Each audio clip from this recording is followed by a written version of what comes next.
சரியா? போட்டாச்சா? சரிங்கய்யா, போட்டீங்க. ஓகே. இணைத்தலைவர் ஏதோ பயணத்துல இருக்காங்க போல. ஆமாங்க தம்பி, இது சேலத்துல இருந்து புதுக்கோட்டை போயிட்டு இருக்கேன். திருச்சி வந்துட்டேன். திருச்சியில இருந்து புதுக்கோட்டை 1 hour ஆகும். பரவாயில்ல. உங்க பயணத்தோடைய இந்த பங்கேற்பு, இதனுடைய நிகழ்ச்சி எல்லாம் நடக்குது. நல்லது. நடக்கும். நல்லா கிளியராவும் கேக்குது பாருங்க. இந்த பக்கம் நல்ல நெட்வொர்க் கிடைக்குங்க ஐயா. பயணத்தினால டிஸ்டர்பன்ஸ் ஒண்ணும் இல்ல. சரி, துவங்கிடலாம். தொடங்குமா? சரிங்கய்யா. இணைப்பில் இணைந்திருக்கும் அனைவருக்கும் வணக்கம். தமிழக யாவரும் கேளீர் கலை இலக்கிய மையத்தின் 56வது இணையவழி பல்சுவை அரங்கம், பேச்சரங்கம். தலைப்பு: என் சுயசரிதையின் சுவாரஸ்யமான பக்கங்கள்.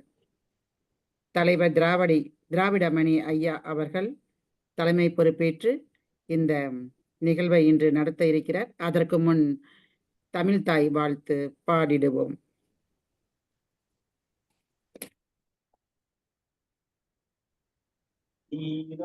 நீராறும் கடலெடுத்த நிலமடந்தைகளிலொழுகும் சீராறும் வதனமென திகழ்வரத கண்டமதில்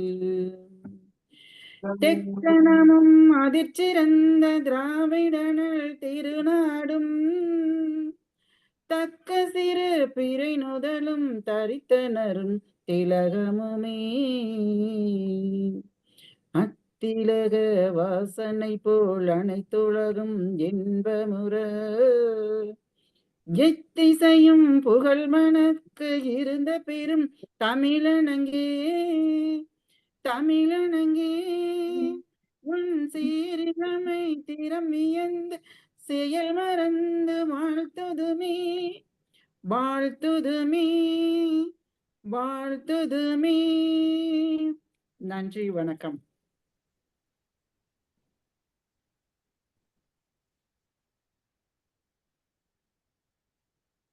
இன்றைய பேச்சரங்கம் நிகழ்வு தலைவர் ஐயா அவர்களிடம் ஒப்படைக்கப்படுகிறது. அவர்களை தலைவர் திராவிடமணி ஐயா அவர்களை வருக வருக என்று வரவேற்று நிகழ்வில் தலைமை பொறுப்பினை ஏற்று நிகழ்வை இனிமையாக நடத்தி தருமாறு கேட்டுக்கொள்கிறேன். ஐயா, வாருங்கள். நன்றி. ஆமா, நன்றி. நன்றி.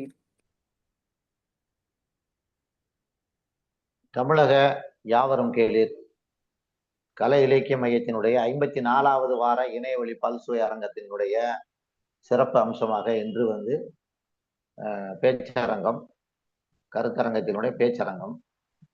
அதனுடைய தலைப்பாக என் சுயசரிதையின் சுவாரஸ்யமான பக்கங்கள். இந்த நிகழ்வுக்கு என்னை தலைமை தாங்க அனுமதித்த நிறுவனர் திரு விடியல் குகனையா அவர்களுக்கு நன்றியை தெரிவித்துக் கொள்கிறேன். இன்றைய இந்த நிகழ்விலே நிகழ்வுக்கு முன்னிலை வகிக்கின்ற நிறுவனர் திரு விடியல் குகன் ஐயா அவர்கள், திருமதி ஜெய வேதாசலம் இணைத்தலைவர் அவர்கள், செயலாளர் திருமதி தனலட்சுமி அவர்கள், திரு பொருளாளர் சரவணன் அவர்கள், இவர்களுடைய முன்னிலையிலே இந்த கருத்தரங்கம் நடைபெறுகிறது. இந்த கருத்தரங்கத்திலே கலந்து கொள்வதற்காக வந்திருக்கின்ற, இனி வரவிருக்கின்ற, பெயர் கொடுத்திருக்கின்ற ஆளுமைகளான திரு முனைவர் செந்தில் வெங்கடாச்சலம் அவர்கள், திரு கமலா நேரு அவர்கள், திருமதி கமலா நேரு அவர்கள், திரு யோகேஸ்வரன் அவர்கள், திருமதி ராணிமுத்து அவர்கள், திருமதி லட்சுமி அவர்கள், திரு எஸ் வி ராகவன் அவர்கள், திரு கீழடி முருகேசனார் அவர்கள், திருமதி து பவானி அவர்கள், திரு கா அருண் அவர்கள், திரு ஜோ கிருஷ்ணா அவர்கள், திரு பா சுதர்சனம் அவர்கள் மற்றும் பெயர்கள் இன்னும் வராத அனைத்து ஆளுமைகளை வரவேற்று அவர்களுக்கு நன்றி சொல்லி இந்த நிகழ்வை இனிதே துவக்குவோம். இந்த நிகழ்ச்சிக்கு நெறியாள்கை செய்கின்ற பொறுப்பை நம்முடைய செயலாளர் திருமதி தனலட்சுமி ஆர்வம் அவர்கள் மேற்கொண்டிருக்கிறார். இந்த நிகழ்வு இனிதை சிறக்க வேண்டும். இந்த நிகழ்வினுடைய தலைப்பு சார்ந்து ஏற்கனவே அறிவிக்கப்பட்டதிலிருந்து நம்முடைய அன்பர்கள் அனைவரும் இது சார்ந்து சிந்தித்திருப்பார்கள். இது என்ன புதுசா இருக்கு அப்படின்னு கூட சிலர் நினைச்சிருக்கலாம். ஏன்னா சுயசரிதை அப்படின்னாலே அது வந்து மகாத்மா காந்தியோட தொடர்பானது அப்படின்னு எல்லாருமே நம்ம நினைப்போம். ஏன்னா அது அந்த அளவுக்கு அப்பழுக்கற்ற பத்தரை மாற்று தங்கமான வார்த்தைகளால் வாழ்க்கையினுடைய வரிகள் வடிவமைக்கப்பட்டிருப்பதால் அது வந்து சுயசரிதை அப்படின்றத நம்ம எல்லாருமே நினைச்சுக்கிடுவோம். அவருக்கு இணையாகவோ அல்லது அவருடைய கால் தூசி அளவுக்கோ நாம் வர முடியாது என்றாலும் அதை நாம் நேசிக்கிறோம் என்பதால் நாம் வந்து அந்த லைனுக்கு அந்த வழிக்கு நாம் செல்வதற்கு முயற்சி செய்வதாலேயே நாம் நல்லவர்களாக ஆவதற்கு, நல்ல செயல்களை செய்வதற்கு, எண்ணுவதற்கு நம்ம முயலலாம். அந்த வகையிலே இந்த என் சுயசரிதியின் சுவாரஸ்யமான பக்கங்கள் பெரும்பாலும் வந்து வாழ்க்கை வந்து இன்ப துன்பம் கலந்ததுதான் என்று சொன்னாலும் பெரும்பாலும் மனித குலத்திற்கு துன்பம் தான் அதிகமாக இருக்கிறது என்று திருவள்ளுவரை சொல்லியிருக்கிறார். எல்லாரும் நம்ம பார்த்து கொண்டுதான் இருக்கோம். துன்பம் இல்லாத மனிதரே இல்லை. துன்பம் ஏதாவது வகையில இருக்கும். 24 மணி நேரத்துல நமக்கு கிடைத்த 24 மணி நேரத்துல ஒரு நாள்ல நாம எவ்வளவு நேரம் மகிழ்ச்சியாக இருக்க முடியும், இருக்கிறோம் என்பதை யோசித்து பார்க்கும் பொழுது நிச்சயமாக இந்த வார்த்தைகள் நமக்கு புலப்படும். ஏனென்றால் நமக்கு ஏதோ ஒரு நேரம் தான் சிரிக்க முடியும். மற்ற நேரம்லாம் எதையாவது நினைப்போம், எதையாவது பழைய காலத்தை நினைப்போம் அல்லது எதிர்காலத்தை நினைப்போம். நாமளே தடுமாற்றமாகும். நம்ம நிகழ்காலத்துல வாழணும்னு சொல்லிட்டு இருக்கும் போதே திடீர்னு இந்த எதிர்காலம் குறித்த ஒரு அச்சம் ஏற்படும். அல்லது அது சம்பந்தமான யாராவது வெளியில இருக்க இந்த புற வெளியில் நிகழக்கூடிய செய்திகள் எல்லாம் நம்மளை வந்து தாக்கும் போது நாம் துன்பத்திற்கு ஆளாகிறோம். இந்த அண்மை காலத்துல வந்து இப்பொழுது இந்த லாக்அப் டெத்துன்னு சொல்றாங்க. அதே மாதிரி ஒரு பெண் மகள் தற்கொலை பண்ணிக்கிடுச்சு. பெற்றோருக்கு குரல் பதிவாக கொடுத்து விட்டு தற்கொலை பண்ணிக்கிட்டது. இந்த மாதிரி விஷயங்கள் அடிக்கடி அது புதுசா வரும்போது நாம் அதோட ஈடுபட்டு அவர்களை நம்மவர்களாக மாற்றி நாமும் அவர்களோடு துன்பத்தையும் துயரத்தையும் வைத்துக் கொண்டு ஒரு கவலையை பற்றிய பேசிக்கொண்டு இருக்கிறோம் சமூகத்திலே. அதுதான் உண்மையான ஒரு நிகழ்வு. நிலைப்பாடு இன்னைக்கு அப்படிதான் இருக்குது. பெரும்பாலும் அதுதான். ஆனாலும் நம்ம அதை விட்டுருவோம். அதெல்லாம் கொஞ்ச நேரத்துக்கு விட்டுட்டு நாம வந்து பிறந்ததுல இருந்து இன்னைக்கு வரைக்கும் ஒரு சில விஷயங்கள் நிறைய இருக்கும். சிலது சொல்ல முடியும், சிலது சொல்ல முடியாது. காந்தி மாதிரி நம்ம வந்து அப்பட்டமாக வெளிப்படையாக நம்ம சொல்லுகின்ற அளவுக்கு முடியாது. ஆனால் சந்தோஷமான விஷயங்களை நாம் சொல்லலாம். அதுல நமக்கு வெளியில சொல்லக்கூடிய ஒரு மகிழ்ச்சிகரமான நம்முடைய அனுபவங்களை பகிர்வது வந்து அது ஒரு வகையான அது சுயசரிதைன்றது எழுத்துப்பூர்வமாக இல்லாதவங்க நம்முடைய வார்த்தைகள் வழியாக சுயசரிதை வெளிப்படுகிறது. இன்றைக்கு இந்த நிகழ்விலே நம்முடைய யாவரும் கேள்வி கலை இலக்கிய மையத்தின் வாயிலாக சுயசரிதையை அவரவர் வாய் மூலமாக இன்று நாம் சொல்லுவது புதிய விஷயமாக நான் நினைக்கிறேன். வேற எந்த கட்டத்திலும் இது சம்பந்தமாக யாரும் பேசிக் கொண்டதில்லை. இந்த தலைப்பு வைத்து நாம் சுயசரிதை என்ற தலைப்பு வைத்திருக்கிறோம். இதுல வந்து சுயசரிதையில் நல்ல விஷயங்களை நாம வந்து இன்னைக்கு பேச போறோம். அப்ப எது ஞாபகத்துல இருக்கும். சிலது அததான் சில விஷயங்கள் இருக்கலாம். சில விஷயங்களை வந்து சரி மறைச்சு இது வேண்டாம், இது எதுக்கு இங்க சொல்ல வேண்டாம் அப்படின்னு சொல்லக்கூடிய விஷயங்கள்லாம் இருக்கும். அதனால அதையெல்லாம் தவிர்த்துட்டு நம்ம பகிர்ந்து கொள்ளக்கூடிய ரொம்ப அந்த மகிழ்ச்சி வந்து நம்மளையும் தொற்றிக்கொள்ள வேண்டும், கேட்பவர்களையும் தொற்றிக்கொள்ளக்கூடிய அளவுல ஒரு நல்ல ஒரு மகிழ்ச்சிகரமான விஷயங்களை ஒரு 5 நிமிடத்திற்குள் சொல்லி நாம் வந்து 9 மணிக்குள்ள வந்து நிகழ்வை நிறைவு செய்ய வேண்டும் என்கிற ஒரு அவசியத்தை நாம் ஏற்படுத்திக் கொள்ள வேண்டும். காலத்தினுடைய அருமையை வந்து நம்ம வந்து மதிக்க வேண்டும் என்பதால் இது தொடர்பான விஷயங்களை மட்டும் நாம் பேச வேண்டும். வேற அனாவசியமான வார்த்தைகளை உள்ளே வந்து நாம் வந்து பேச வேண்டாம், நேரங்களை நாம் செலவழிக்க வேண்டாம் என்பதையும் கேட்டுக்கொள்கிறேன். நான் இப்ப ஒரே விஷயத்தை தொடங்குறேன். ஏன்னா இடையில நான் என்னுடைய சுவாரஸ்யமான பக்கங்களை சொல்லுகிறேன். ஒரு விஷயம் வந்து என்னன்னா முதலாக நான் வந்து 1ஆம் வகுப்பு தமிழ் வழி கல்வி 1ஆம் வகுப்புல வந்து அம்மா தான் வந்து என்னை வந்து பள்ளிக்கூடத்துல சேர்க்கறதுக்கு அரசு பள்ளியில சேர்க்க போறாங்க. அங்க சேர்க்கிற அன்னைக்கு எனக்கு வந்து அந்த புத்தகத்தோட அட்டை எனக்கு ஞாபகம் இருக்கு. மயில் படம் போட்டிருக்கோம், ஒரு சிலேடு, ஒரு புஸ்தகம், அவ்வளவுதான். வேற எதுவுமே கிடையாது. ஒரு பை, அந்த தோல்ல போட்டுக்கிற பை. இதுதான் அன்னைக்கு இன்னைக்கு மாதிரி குழந்தைகள் எல்கேஜி யூகேஜிலே பொதி சுமக்கிற மாதிரி சுமந்து முதுகெலும்பை வளைக்கக்கூடிய அளவுல அன்னைக்கு இல்ல. ஒரே ஒரு தமிழ் புத்தகம், ஒரே ஒரு சிலேடு, அவ்வளவுதான். அந்த அந்த வகுப்புல நான் முதலாக போய் எல்லாருமே முதல் வகுப்புல எல்லாரும் புதிய மாணவர்கள் என்றுதான் சேர்ந்து இருக்கிறோம். எல்லாம் சிறு குழந்தைகளாக உட்கார்ந்து இருக்கும் போது அந்த ஆசிரியர் வருகிறார். அவருடைய பெயர் எனக்கு சரியாக நினைவில்லை, ஆனால் மாயாண்டி என்று நினைக்கிறேன். அது எனக்கு சரியா வரல. அவர் முகம் எனக்கு ஞாபகத்துல இருக்கு. அவர் முதலாக எல்லாரும் சொல்லிட்டு எல்லாருக்கும் எங்க அம்மா ஆரஞ்சு மிட்டாய் வாங்கி கொடுத்துச்சு. நான் சேர்ந்ததுனால எல்லா பையன்களுக்கும் ஆரஞ்சு மிட்டாய் கொடுத்தது ஒரு நல்ல ஒரு ஞாபகம் இருக்கு. அப்புறம் ஆசிரியர் ஆனா எழுதுங்கன்னு சொல்லிட்டு என்னை பார்த்துட்டு இந்த சிலேடுல இதே மாதிரி எழுதணும்னு போர்டுல ஆனான்னு அவர் எழுதுறாரு. அப்ப எழுதும்போது நான் கூர்ந்து கவனிச்சுக்கிட்டே இருந்தேன். அவர் எழுதுன மாதிரியே எதுவுமே குறுக்கு நெடுக்கல் இல்லாம, அடித்தழுதுல எது இல்லாம தெளிவாகவே நான் ஆனா போட்டேன் அப்படின்றத எனக்கும் ஆச்சரியமா இருக்கு. ஆனா அந்த வகுப்புல அன்னைக்கு அந்த மற்ற குழந்தைகள் யாருமே அந்த ஆனா சரியாக போடவில்லை. எல்லாமே தப்பாவும் ஒரு தெளிவு இல்லாம இருந்தது. அப்போ ஒவ்வொரு சிலேடையும் வாங்கி வாங்கி பார்த்துக்கிட்டே வந்தாரு ஆசிரியர். அப்ப என்னுடைய சிலேடை வாங்கி பார்த்தாரு. பார்த்த உடனே அவரு அப்படியே என்னை பார்த்துட்டே, உன் பேர் என்ன அப்படின்னு கேட்டாரு. திராவிடமணி அப்படின்னு. திராவிடமணி அப்படின்னு சொல்லி மேல தூக்கி போட்டு என்னை பிடிச்சாரு. பாருங்கப்பா, இந்த பாருங்க எப்படி எழுதிருக்கான் பாத்தீங்களா, ஒரே இடத்துல டக்குன்னு சொன்ன உடனே புரிஞ்சுக்கிட்டான் பாத்தியா, இந்த மாதிரிதான் நீங்கள் எழுதணும் அப்படின்னு சொல்லி ஒரு ஒரு ஒரு ஒரு பாராட்டுதலை நான் பெற்ற அந்த முதல் ஞாபகம் எனக்கு அது அது பசுமையாக எனக்கு இருக்கிறது. இது என்னுடைய சுயசரிதையினுடைய உண்மையான பக்கங்கள் அது. அதனால பொய்யாமை என்ன புகழில்லை, எய்யாமை அல்ல அறமுந்தரும் அப்படின்னு திருவள்ளுவர் சொன்ன மாதிரி, ஒருவனுக்கு பொய்யில்லாமல் வாழ்தலை விட புகழ் நிலை வேறொன்றும் இல்லை அப்படின்னு வள்ளுவர் சொல்றாரு. அப்ப நம்ம சொல்லக்கூடிய நம்ம வாழ்க்கையில் நடந்த சம்பவங்களை ஒண்ணு வேணாம்னு சொல்லணும் அப்படின்னு நினைக்கிற விஷயம் அதுல உண்மை இருக்கணும் அப்படிங்கிறத நான் இந்த நிகழ்வுல நான் தெரிவித்துக் கொள்கிறேன். எல்லோரும் உங்களுடைய கருத்துக்களை முன்வையுங்கள். உங்களுடைய சுவாரஸ்யமான அந்த நிகழ்வுகளை எங்களுக்கு சொல்லுங்கள்.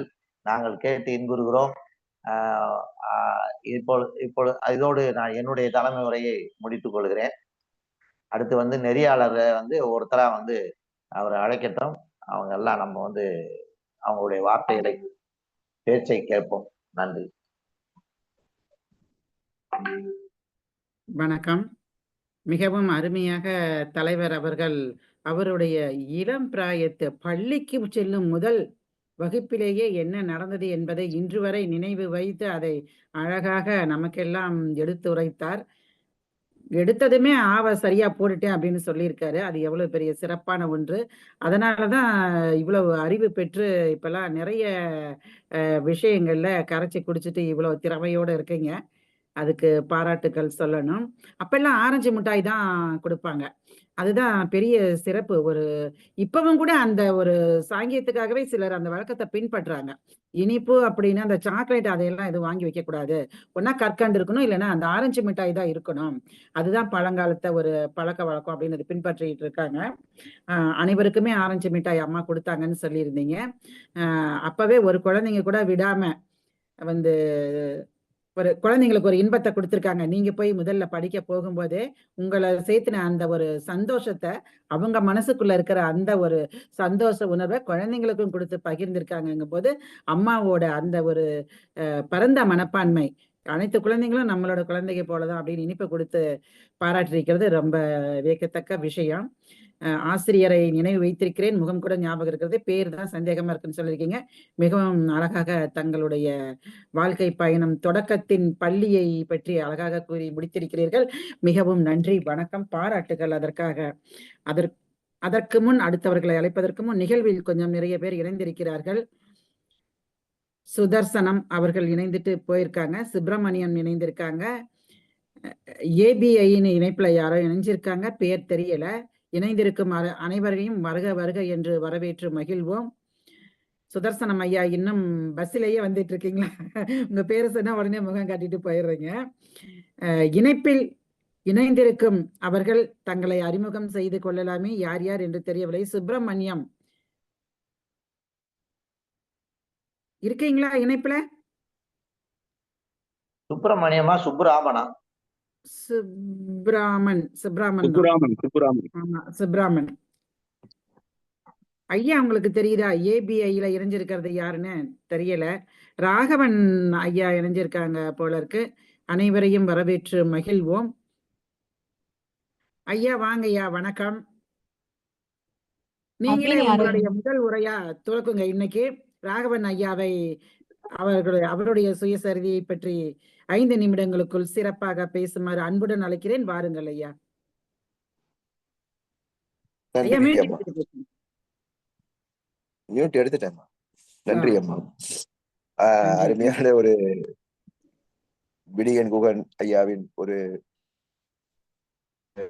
வழிகாட்டல், திராவிட மணி ஐயாவின் தலைமை, ஜெயா அம்மாவின் ஒரு சிறப்பான ஒரு வழிகாட்டல், அதுக்கு பிறகு தனலட்சுமி அம்மாவின் இன்றைய நடுவாண்மை எல்லாமே சிறப்பாக இருக்கிறது. இந்த நிகழ்ச்சியில் கலந்து கொள்வது மிகவும் சந்தோஷம். அருமையான அந்த கருத்தரங்கத்துக்கு பேர் என்னுடைய சுயசரிதையில் சிறப்பான பக்கங்கள் என்ற ஒரு தலைப்பையும் போட்டிருக்கிறீர்கள். அருமையாக பேசுவதற்கு வாய்ப்பும் கொடுத்திருக்கிறீர்கள். வாரம் ஒரு ஆரவாரம், போன வாரம் பாட்டு, இந்த வாரம் கருத்தரங்கம். இதுல ஒவ்வொருத்தருக்கும் ஒரு பள்ளி அனுபவம் இருக்கலாம், கல்லூரி அனுபவம் இருக்கிறது. அதை சொல்வதற்கு நேரம் தான் பற்றாது. ஏனென்றால் அது ஒரு நீண்ட நெடும் பயணமாக இருக்கும். அதை தவிர ஒரு அலுவலக பயணமாக இருக்கும், அதெல்லாம் கூட இருக்கிறது. நான் எங்க அப்பா அரசு அலுவலராக இருந்ததுனால பல ஊர்களில் இதெல்லாம் 2 ஊர்கள் படித்திருக்கிறேன். முதலில் நான் பிறந்தது இந்த வேலூர். அங்கேதான் ஒரு ஆரம்ப பள்ளியில் படிக்க ஆரம்பிச்சேன். அதற்கு பிறகு அங்கிருந்து தருமபுரி, கோயம்புத்தூர், ராமநாதபுரம், திருவண்ணாமலை என்று பல்வேறு மாவட்டங்களில் எங்க அப்பா எங்கெங்க வேலை செய்தாரோ அங்க எல்லாமே ஒவ்வொரு வருடம் இல்லை அரை வருடம் எல்லாம் படித்திருக்கிறேன். எங்க அப்பா ஒரு தாசில்தார். அதனால் அவருக்கு அப்பப்போது வேறு யாராவது அருகில் உள்ள ஊரில் யாரான தாசில்தார் இல்லை என்றால் அந்த ஊருக்கு மாற்றலாகி விடுவார்கள். நீண்ட பிரசவ எடுப்பு அந்த மாதிரிலாம் இருக்கும்போது அவர் ஜாயின்ட் டியூட்டி எல்லாம் போட்டுருவாங்க. அதை தவிர நான் பல்வேறு ஊர்களுக்கு போகும்போது எங்க அப்பா அந்த ஊரினுடைய பெருமைகள், இப்ப வேலூர் இருந்ததுன்னா அந்த கோட்டை இருக்கிறது, கோட்டைக்கான ஒரு வரலாறு இருக்கிறது, அதையெல்லாம் சொல்லுவார். அந்த கோட்டை திப்பு சுல்தான் சிறைப்பிடிக்கப்பட்டது இந்த உலக போருக்கு போது. அதற்கு பிறகுதான் இந்தியா சுதந்திரம் பெற்றது. அந்த கோட்டையில் இந்த குண்டுகள் எல்லாம் கூட அந்த ஆங்கிலேயர்களுடைய குண்டுகள் எல்லாம் இருக்கு. அதெல்லாம் இந்த சின்ன வயசுலயே போய் காட்டுவாரு. அதே போல இந்த அந்த கோட்டையில உள்ள 3 இது எம்மதமும் சம்மதம்ன்ற மாதிரி கோயில் ஒண்ணு இருக்கு, சர்ச்சு ஒன்று இருக்கு. இது மாதிரி எல்லாரோடையும் எப்படி இணைந்து பழகுவது, அந்த ஏன்னா அவர் ஒரு அரசு ஊழியர்னால எல்லாரோடையும் பழக வேண்டும், எல்லா மக்களையுமே அரவணைத்து செல்ல வேண்டிய ஒரு கட்டாயம் இருக்கிறது, அதையெல்லாம் சொல்லுவார். அதே போல இப்போ சமீபத்தில் அந்த இடத்துக்கெல்லாம் போகும்போது போன மாதம் சென்றிருந்தேன் வேலூருக்கு. அந்த பழைய நினைவுகள் எல்லாம் விடுது. அந்த கோயில்கள், அந்த கோயில்ல சிறப்பான ஒரு சிற்ப காட்சிகள் எல்லாம் இருக்கிறது. அது போல படித்த பள்ளிகளை எல்லாம் சென்று பார்த்து விட்டு கூட வந்தேன். ஆனா அந்த பள்ளி இப்போது பெரிய நிறுவனமாக மாறி அது இப்போ பெரிய இன்ஜினியரிங் காலேஜாக மாறிவிட்டது. முன்ன சின்ன அளவுல ஒரு ஆரம்ப பள்ளியாக 10 வருடங்களுக்கு முன்பாக இப்போது அது அந்த கல்லூரி ஓரம் கட்டப்பட்டு சின்ன ஓரமா இருக்கிறது. அந்த ஸ்கூல் சைடு என்ட்ரன்ஸ் பண்ணிவிட்டு மெயினா ஒரு இன்ஜினியரிங் காலேஜாக மாற்றி இருக்கிறார்கள். அதையெல்லாம் பார்க்கும்போது இந்த பிரமிப்பாக இருக்கிறது. வேலூர் இப்போது மிகப்பெரிய நகரம். இப்போது சென்னையிலிருந்து பெங்களூர் செல்லும் ஒரு முக்கிய ஜங்ஷனாக இருக்கிறது. அதே போல தருமபுரியில் இருந்திருக்கிறோம். அந்த அதிகமானியினுடைய கோட்டைகள் எல்லாம் சின்ன வயதில் கூட்டிட்டு போய் காமிச்சிருக்காரு. அதே போல அந்த தருமபுரி மாவட்டத்திலேயே பிறந்த ஒரு மூதறிஞர் ராஜாஜியினுடைய இல்லத்துக்கு போயிருந்தோம். அது தொரப்பள்ளி என்றது. முன்னே சேலம் மாவட்டத்தில் இருந்தது. இப்போ தருமபுரி பிரிக்கப்பட்டது. இப்போ தருமபுரி மாவட்டம் 2ஆக பிரிக்கப்பட்டு கிருஷ்ணகிரி மாவட்டத்தில் இருக்கிறது. அந்த ஊர்ல அந்த அவருடைய வீடு, அவருடைய பயன்படுத்திய பொருள்கள் அதையெல்லாம் அதே மாதிரி சென்னைக்கு வந்த ஒரு 30 வருடங்களுக்கு முன்பு வந்தோம் சொல்லலாம். அதுல சென்னையில எல்லாம் என்னென்ன பகுதிகள் இருக்கிறது, அந்தந்த சென்னையில இருக்க படித்த பள்ளிகளை எல்லாம் கூட நான் அப்பப்போ போய் பார்த்துட்டு வருவேன். அந்த டீச்சர்ஸ் எல்லாம் இப்போ இல்ல. அவங்களுடைய வழிகாட்டுகள், முக்கியமா தமிழ் கற்றுக் கொடுத்தவர் வந்து சுப்பிரமணியம்னு ஒருத்தர். அவர் எப்பவுமே வெள்ளையார் வேட்டி, வெள்ளை சட்டை தான் அணிந்து வருவார். அவருடைய அந்த ஸ்கூலு கிராஸ் பண்ணும்போதோ, இல்ல அப்பப்போ அந்த ஏரியாவுக்கு போயிட்டு வரும்போதோ, அந்த இடத்த பார்க்கும் அந்த ஸ்கூல்ல லாங் ஷாட்லேருந்து பார்க்கும்போது, அது ஒரு இப்போ இருக்கிறது போல ஒரு தனியார் பள்ளி, பிரம்மாண்டமான கட்டடங்கள்லாம் அப்போ கிடையாது. அது ஒரு கார்ப்பரேஷன் ஸ்கூல் தான். ஒரு அரசு பள்ளி தான். இருந்தாலும் அதில் படித்த பல்வேறு மக்கள், இப்போ என்னுடைய பழைய நண்பர்கள்லாம் இருக்கிறார்கள். அவர்கள்லாம் நல்ல ஐடி பீப்புள்ஸாக இருக்கிறார்கள். நிறைய வெளிநாட்டுகளில் 2, 3 பேர் இருக்கிறார்கள். சென்னை இதுல ஐசிஎஃப்ல ஒருத்தர் இருக்காரு. அதெல்லாம் வந்து நிறைய பேர் நல்லா படிச்சு அந்த ஸ்கூல் வந்து நம்ம இன்னைக்கு இப்ப சொல்லிக்கிட்டு இருக்கோம், இங்கிலீஷ் மீடியம் படிச்சாதான் அது வந்து பெரிய லெவல்ல பண்ண முடியும். இங்கிலீஷ் பேச வெளிநாடுகளுக்கு செல்ல முடியும். பெரிய நிறுவனங்களில் வேலைக்கு செல்ல இன்று ஒரு பரவலாக ஒரு கருத்து இருக்கிறது. அது ஒரு தவறு.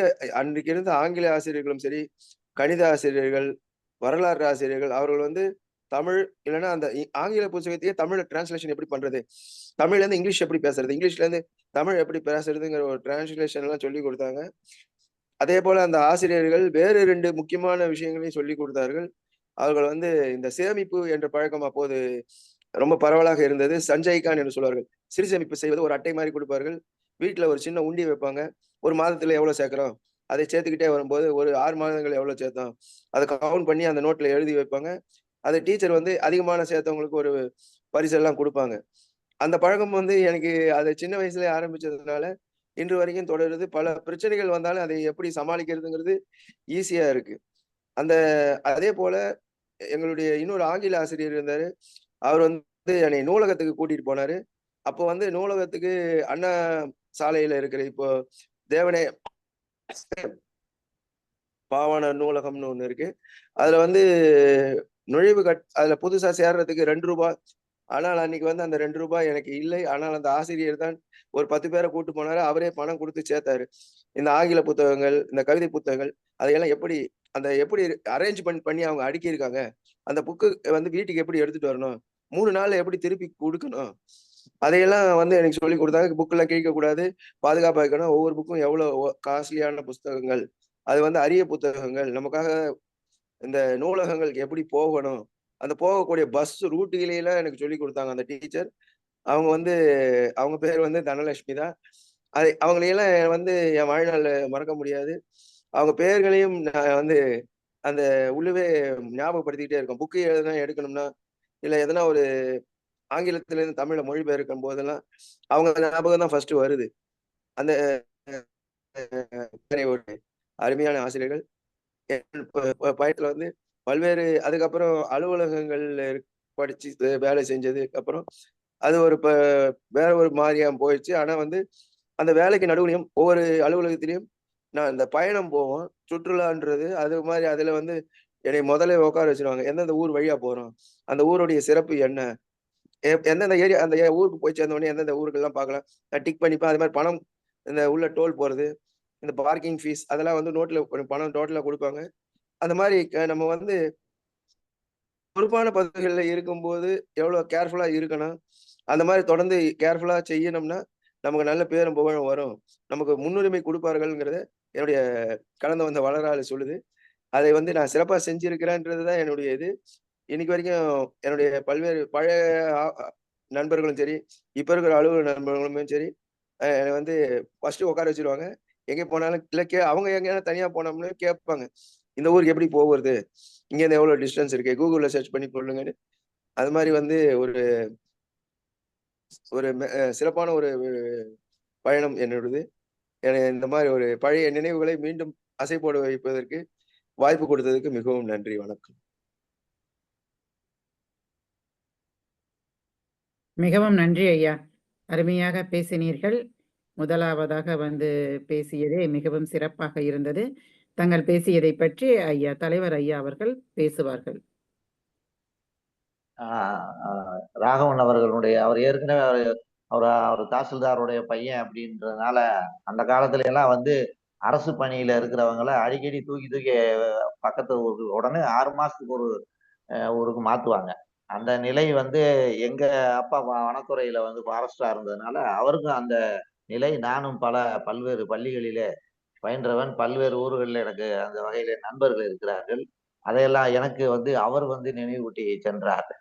அதே மாதிரி நூலகத்தையும் அப்பா வந்து காட்டினார். உண்மையிலே வந்து ஒரு தந்தையினுடைய கடன் அப்படிங்கிறது, தன் மகன் வந்து அறிவாளியா இருக்கணும், நல்ல சிறந்த அந்த உலகத்தை எதிர்கொள்ளணும், அதுக்கு அறிவு தான் ரொம்ப முக்கியமான அந்த கருவி அப்படிங்கிறத உணர்ந்து தன்னுடைய தந்தையினுடைய பொறுப்பு வந்து அவர் வந்து நூலகத்துக்கெல்லாம் கூப்பிட்டு போய் அதை அறிமுகப்படுத்துறதுனாலதான் அந்த நூலகத்தை வந்து அவரு கையாண்டதுனாலதான் அவர் இன்னைக்கு நம்மோட இருக்கிறார், நம்மோடு பேசி கொண்டு இருக்கிறார் என்பது அது முக்கியமான ஒரு காரணமாக நம்ம சொல்லலாம்.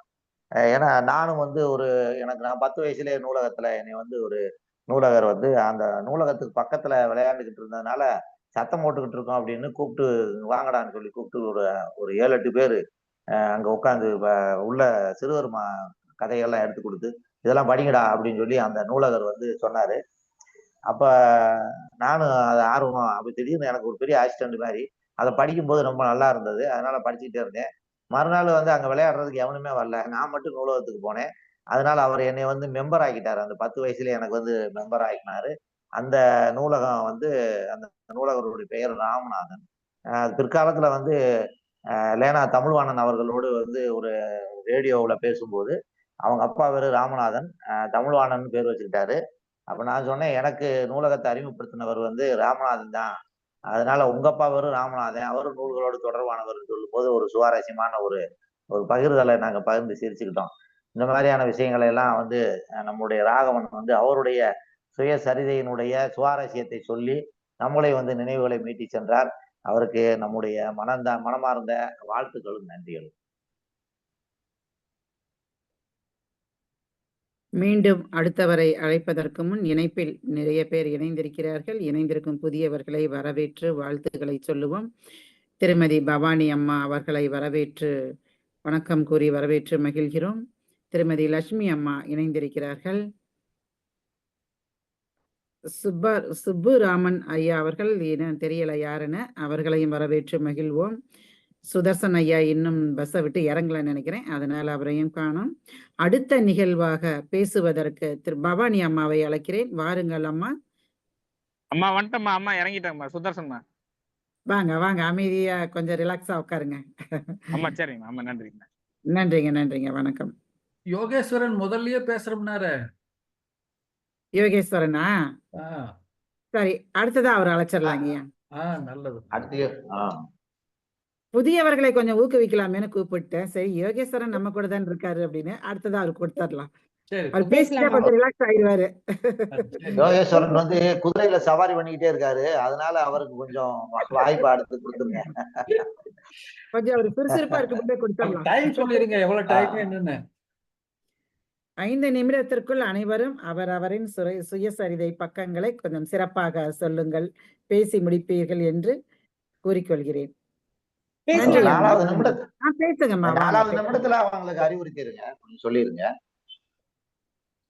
நீங்க தான் தலைவர், நீங்க தான் பேச்சரங்க தலைவர், நீங்க தான் நெறிப்படுத்தணும். சரி, நானே சொல்லிடுறேன். சரி. அனைவருக்கும் நன்றிகள், வணக்கங்களும் நன்றிகளும். இந்த குழுவில் இணைத்த சரவணன் ஐயா அவர்களுக்கும் மற்றும் இக்குழுவின் நிறுவனர் மற்றும் ஒருங்கிணைப்பாளர் அவர்களுக்கும் அனைத்து மனிதர்களுக்கும் முதற்கண் வணக்கத்தை தெரிவித்துக் கொள்கின்றேன். தமிழக யாவரும் கேளீர் கலை இலக்கிய மையம் 54வது வாராந்திர இணைய வழி பல்சுவை கருத்தரங்கம். தலைப்பு என் சுயசரிதையின் சுவாரஸ்யமான பக்கங்கள். தலைமை வகிக்கும் திரு திராவிடமணி தலைவர் ஐயா அவர்களுக்கும் மற்றும் ஒருங்கிணைப்பு செய்து கொண்டிருக்கும் தனலட்சுமி ஆறுமுகம் அம்மா அவர்களுக்கும் முதற்கண் வணக்கத்தை தெரிவித்துக் கொள்கின்றேன். என் சுயசரிதையின் சுவாரஸ்யமான பக்கங்கள் அப்படின்னு சொன்னோம்னா, உண்மையிலே நான் இப்போ இங்க வந்து பேசுறேன் அப்படின்ற ஒரு முக்கிய காரண கருத்தாவே என்னுடைய குடும்பத்துல என்னுடைய தந்தை தான் முதல்ல முக்கிய காரணம். அதுக்கப்புறம் என்னுடைய சகோதரர் சகோதரிகள் தான் முக்கிய காரணம்.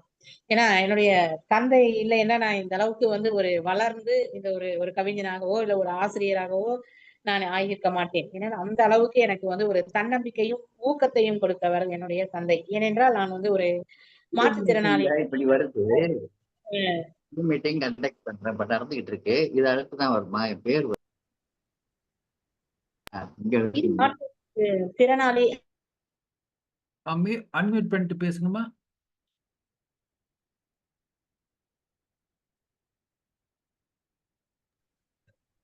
வணக்கம். மன்னிக்கவும். தமிழக யாவரும் கேளீர் கலை இலக்கிய மையம் 54வது வாராந்திர இணைய வழி பல்சுவை கருத்தரங்கம். தலைப்பு என் சுயசரிதையின் சுவாரஸ்யமான பக்கங்கள். தலைமை திரு திராவிடமணி தலைவர் அவர்களுக்கும் மற்றும் ஒருங்கிணைப்பாளர் தனலட்சுமி ஆறுமுகம் அம்மா அவர்களுக்கும் முதற்கண் வணக்கத்தை தெரிவித்துக் கொள்கின்றேன். இக்குழுவில் இணைத்த சரவணன் ஐயா அவர்களுக்கும் மற்றும் இக்குழுவின் அனைத்து மாமனிதர்களுக்கும் வணக்கத்தை கூறிக்கொண்டு, என் சுயசரிதையின் சுவாரஸ்யமான பக்கங்கள். நான் இப்போது வந்து உங்க முன்ன நான் பேசுறேன் அப்படின்னு சொன்னேன்னா அதற்கு காரணம் என்னுடைய தந்தை, என்னுடைய சகோதரன் சகோதரி தான் முக்கிய காரணம். அவர்கள் இல்லை என்றால் நிச்சயமாக நான் இந்த அளவுக்கு வளர்ந்திருக்க மாட்டேன். ஒரு கவிஞனாகவோ இல்ல ஒரு அரசாங்க ஆசிரியராகவோ இருந்திருக்க மாட்டேன். ஏனென்னா நான் வந்து ஒரு மாற்றுத்திறனாளி. அதனால வந்து என்னுடைய அப்பா வந்து எனக்கு தன்னம்பிக்கை ஊட்டி வளர்த்தார். அதாவது அண்ணன் அக்கா இவங்க வந்து உனக்கு வந்து பிற்காலத்துல பாப்பாங்களோ இல்லையோமா, அதனால உன்னுடைய லைஃப் நீ தான் தீர்மானிச்சுக்கணும் அப்படின்னு சொல்லி எனக்கு சொல்லி தைரியத்தையும் தன்னம்பிக்கையும் ஊட்டி வளர்த்தவர் வந்து அப்பாதான். 4 மணிக்கே எழுப்பி விடுவார், நீ படிக்கணும், நீ படிச்சாதான் உன்னுடைய லைஃப் அப்படின்னு சொல்லிட்டு. தொடக்கப்பள்ளியை வந்து நான் வந்து எங்களுடைய ஊர்லயே தான் படிச்சேன். அதுக்கப்புறம் உயர்நிலை பள்ளி வந்து அருகாமையில் இருக்கிற 2 கிலோமீட்டர் ஒரு எய்டட் பள்ளின்னு சொல்லுவாங்க, அதுலதான் படிச்சேன். Sacred heart girls higher secondary ஸ்கூல்னு சொல்லுவாங்க. ஒரு பவானி அம்மா, நீங்க அந்த சுவாரஸ்யமான விஷயங்களை எடுத்துக்கிட்டீங்கன்னா நேரம் நமக்கு நிறைய கிடைக்கும், நல்லா சொல்லலாம். நீங்க உங்களுடைய சுவாரஸ்யமான அந்த முடிச்சிடுறேன், அதான் முடிச்சிடுறேன். முடிக்கிறதுக்காக சொல்லல, அத அதிகமா சொல்லலாம், அதுக்காக சொன்னேன். சொல்லுங்க. அப்படி அப்பாதான் வந்து வளர்த்து ஒரு 2004ல ஒரு அரசாங்க பணியில சேர்ப்பதற்கு ஒரு பாடுபட்டவர். எனக்கு அரசாங்க பணி கிடைச்சதுக்கு நான் மகிழ்ச்சி அடைஞ்சனோ இல்லையோ, என்னுடைய தந்தை தான் ரொம்ப மகிழ்ச்சி அடைஞ்சு ஆனந்தப்பட்டு அங்க இருக்கிற என்னுடைய தெருவுல ஒரு 40 வீடு இருக்கு, 40 வீட்டுக்கும் வந்து இனிப்பு எல்லார் வீட்டுக்கும் அவரே வந்து எடுத்துன்னு போயிட்டு என்னுடைய முதல் மாத சம்பளத்துல வாங்கிட்டு போயிட்டு கொடுத்து மகிழ்ச்சி அடைந்தாரு.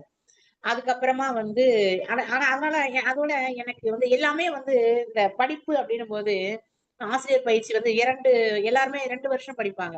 ஆனா நான் 4 வருஷம் படிச்சேன். 2 வருஷம் வந்து தனியார்ல சேர்ந்து படிச்சுட்டு தேர்வு எழுதி முடிவுகள் வரல. அதுக்கப்புறம் அத வந்து ஜெயலலிதா பீரியட்ல அந்த அந்த இதுக்கு வந்து கலைஞ்சு போச்சு. அதுக்கப்புறம் மீண்டும் ஒரு 10 ஆண்டுகள் வந்து நான் வந்து ரொம்ப வேற ஏதோ டைப்ரைட்டிங்கு அதெல்லாம் சின்ன சின்ன இதெல்லாம் கத்துக்கிட்டு மீண்டும் ஒரு 10 வருடங்கள் கழிச்சுதான் வந்து எனக்கு மீண்டும் ஒரு அரசாங்க இதுல வந்து படிப்பதற்கான வாய்ப்பு கிடைச்சது. மீண்டும் ஆசிரியர் பயிற்சி, மீண்டும் 2 ஆண்டுகள் படிச்சு, ஆக 4 ஆண்டுகள் ஆசிரியர் பயிற்சி படிச்சு உடனே வேலை கிடைச்சிருச்சு. 2000 முடிச்சு வந்த 6 மாசத்திலேயே வேலை கிடைச்சு. அதனால வந்து அப்பா மகிழ்ச்சி அடைஞ்சாரு. அதுக்கப்புறமா வேலை கிடைச்ச பிறகுதான் திருமணம் செஞ்சுக்கணும் அப்படின்னு சொல்லிட்டு திருமணம் முடிஞ்சது. இப்போ வந்து என் கணவரோட நான் வந்து திருவள்ளூர்ல வந்து வசிச்சு வர்றேன். எனக்கு வந்து ஒரு மகன், அவன் வந்து சிலம்பத்துல ரொம்ப தேர்ச்சி பெற்றவன். ஆல் இண்டியா லெவல்ல வந்து வேர்ல்டு லெவல்லையும் போயிட்டு அவன் வந்து சிலம்பத்தை சுற்றி ரொம்ப சிறப்பா எனக்கு பெருமையை சேர்த்து தந்திருக்கிறான். கோல்டு மெடலிஸ்ட் என் பையன்.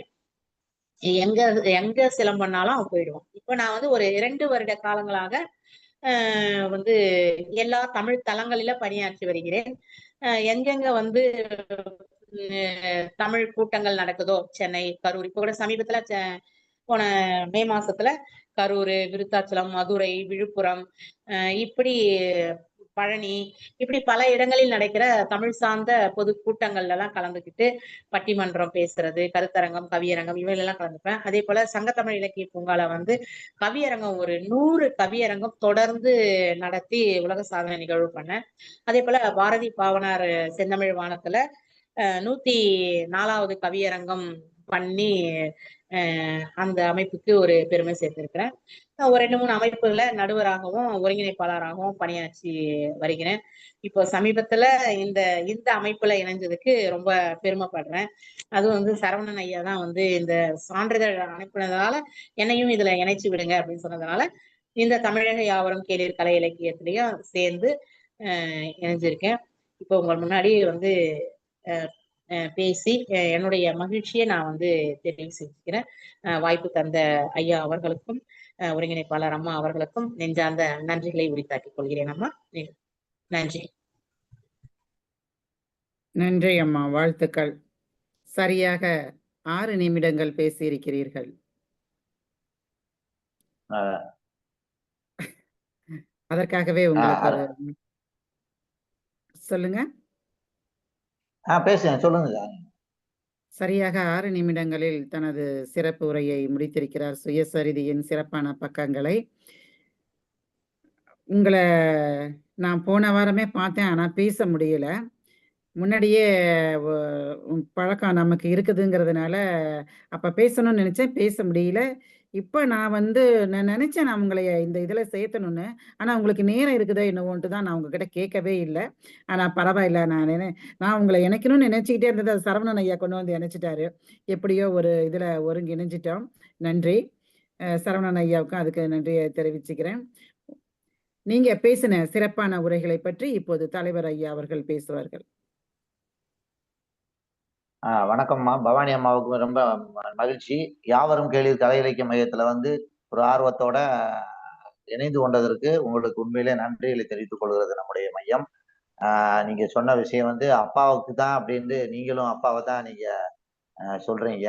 பெண் மக்கள் என்றாலே அது அப்பாமார்களை தலையில் தூக்கி வைத்து கொண்டாடக்கூடிய ஒரு ஒரு ஒரு இனம்.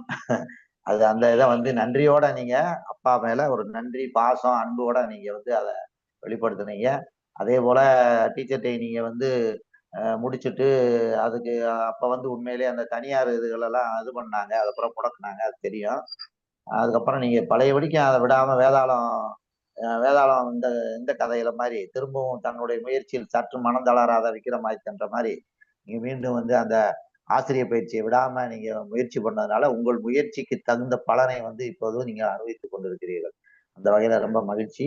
உங்க பையன் வந்து சிலம்பத்துல நல்ல உலக அளவுல வந்து கோல்டு மெடல் தங்க பதக்கம் வாங்கியிருக்காரு அப்படின்றது சந்தோஷம்.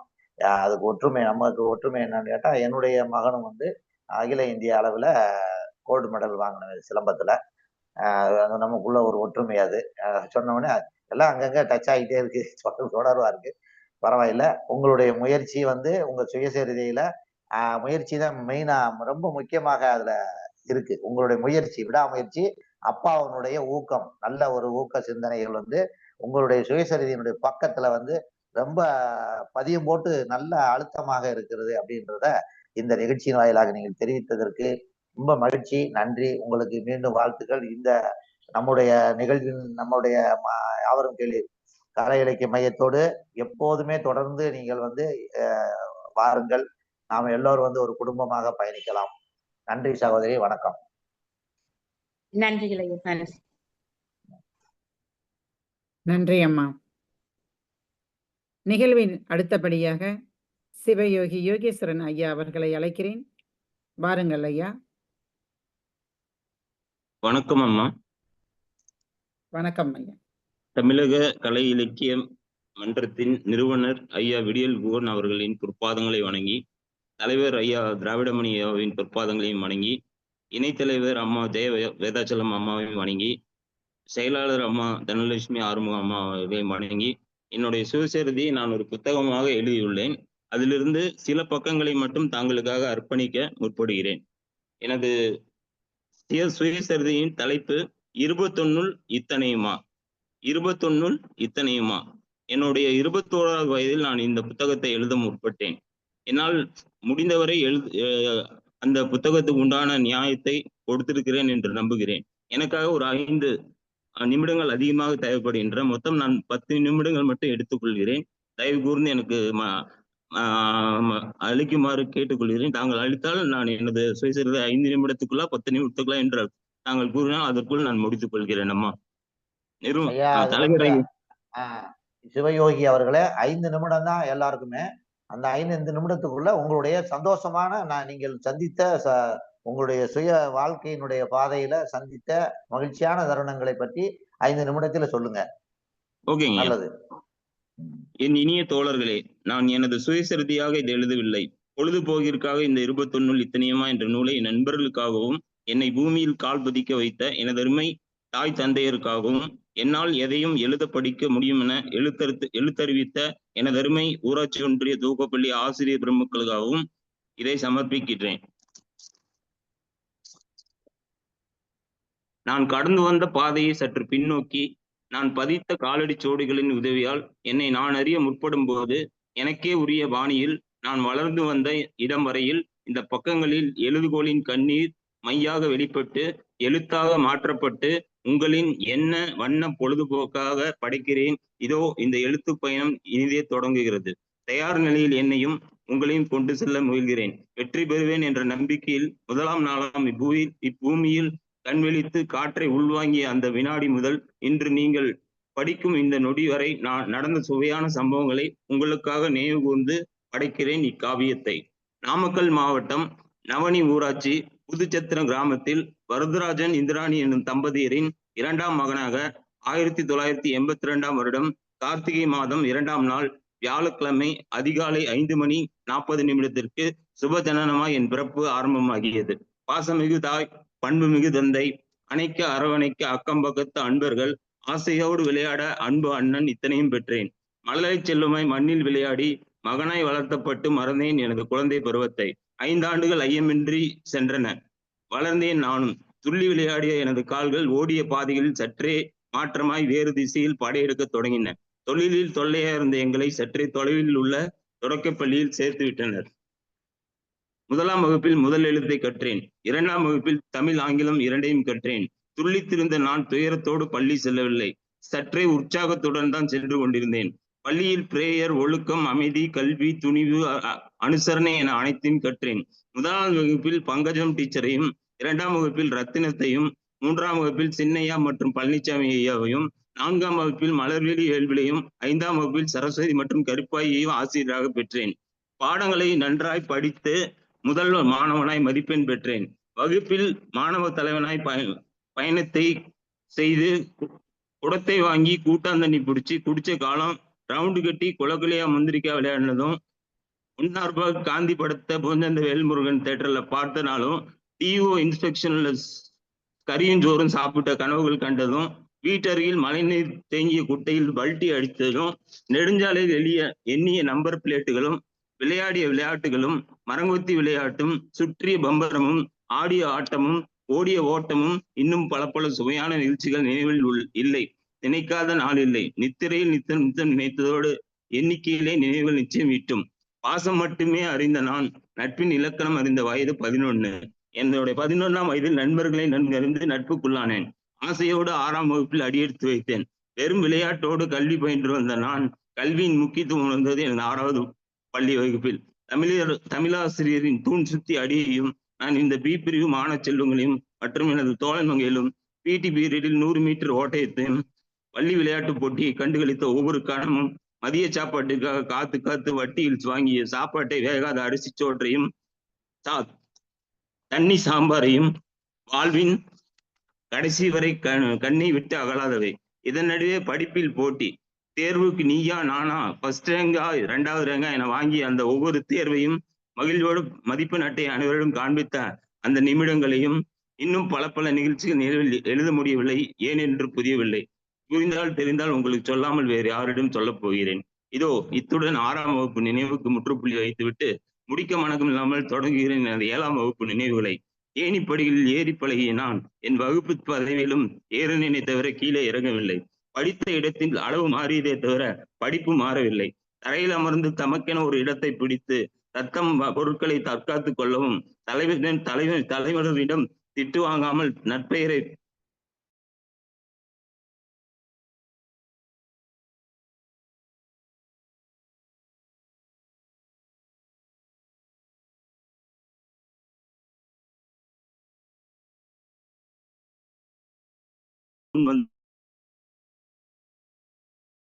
பல போட்டிகளின் நடுவே என்னால் 7ஆம் வகுப்பில் முதல் மதிப்பெண்ணை பெறவில்லை என்றாலும் மனம் தயங்காமல் அந்த ஆண்டு முயன்று வெற்றி பெறுவோம் என்ற நம்பிக்கையில் 8ஆம் வகுப்பில் எடுத்து வைத்தேன்.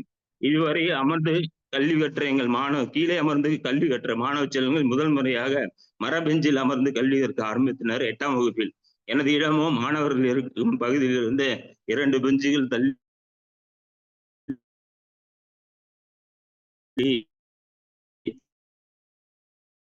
எனது பெஞ்சு உள்ளது. இதனால் 8ஆம் வகுப்பு பயணம் நன்றாக சென்றது.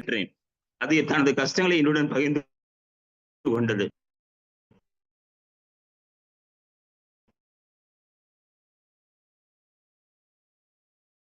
அது பேசும் தெலுங்கு வார்த்தைகளை என்னால் மறக்க பழங்களையும் சாப்பிட்டு வர அதை மறைத்து வைத்து எரிந்த நாட்களையும் மற்றும் நல்ல சுயான அனுபவங்களையும் வகுப்பாசிரியர் பொன்னுசாமி அவர்கள் ஆங்கில இலக்கணம்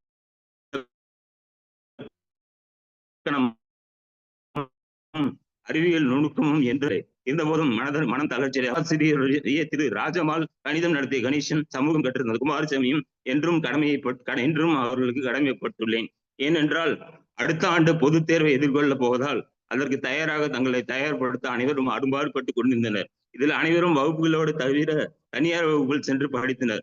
நான் செல்லவில்லை. தனியார் வகுப்பிற்கு நான் செல்லவில்லை. டியூஷனுக்கு நான் செல்லவில்லை. எனது தந்தை என்னை அனுமதிக்கவில்லை. எனது வகுப்பில் என்னை படிப்பை முந்தி என்னை பின்னுக்கு தள்ள பார்த்த ஜெயபாரதி என்னும் வாழ்நாளில் மறக்க முடியாத ஒரு குணாதிசயம் உள்ள ஒரு பெண். அவளை பற்றி இனிவரும் வரிகளில் அவளை அடிக்க வர்ணிக்கப் போவதில்லை. நான் அவளின் குணத்தை வரிகளில் வர்ணியாக்கப் போகிறேன். தயாராகுங்கள். அவளின் குணம்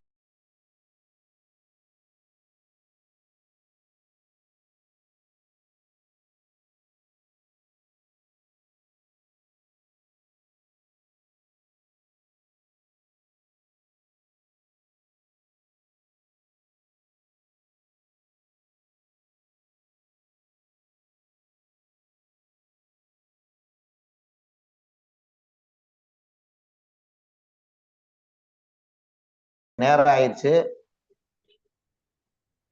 நன்றிங்க.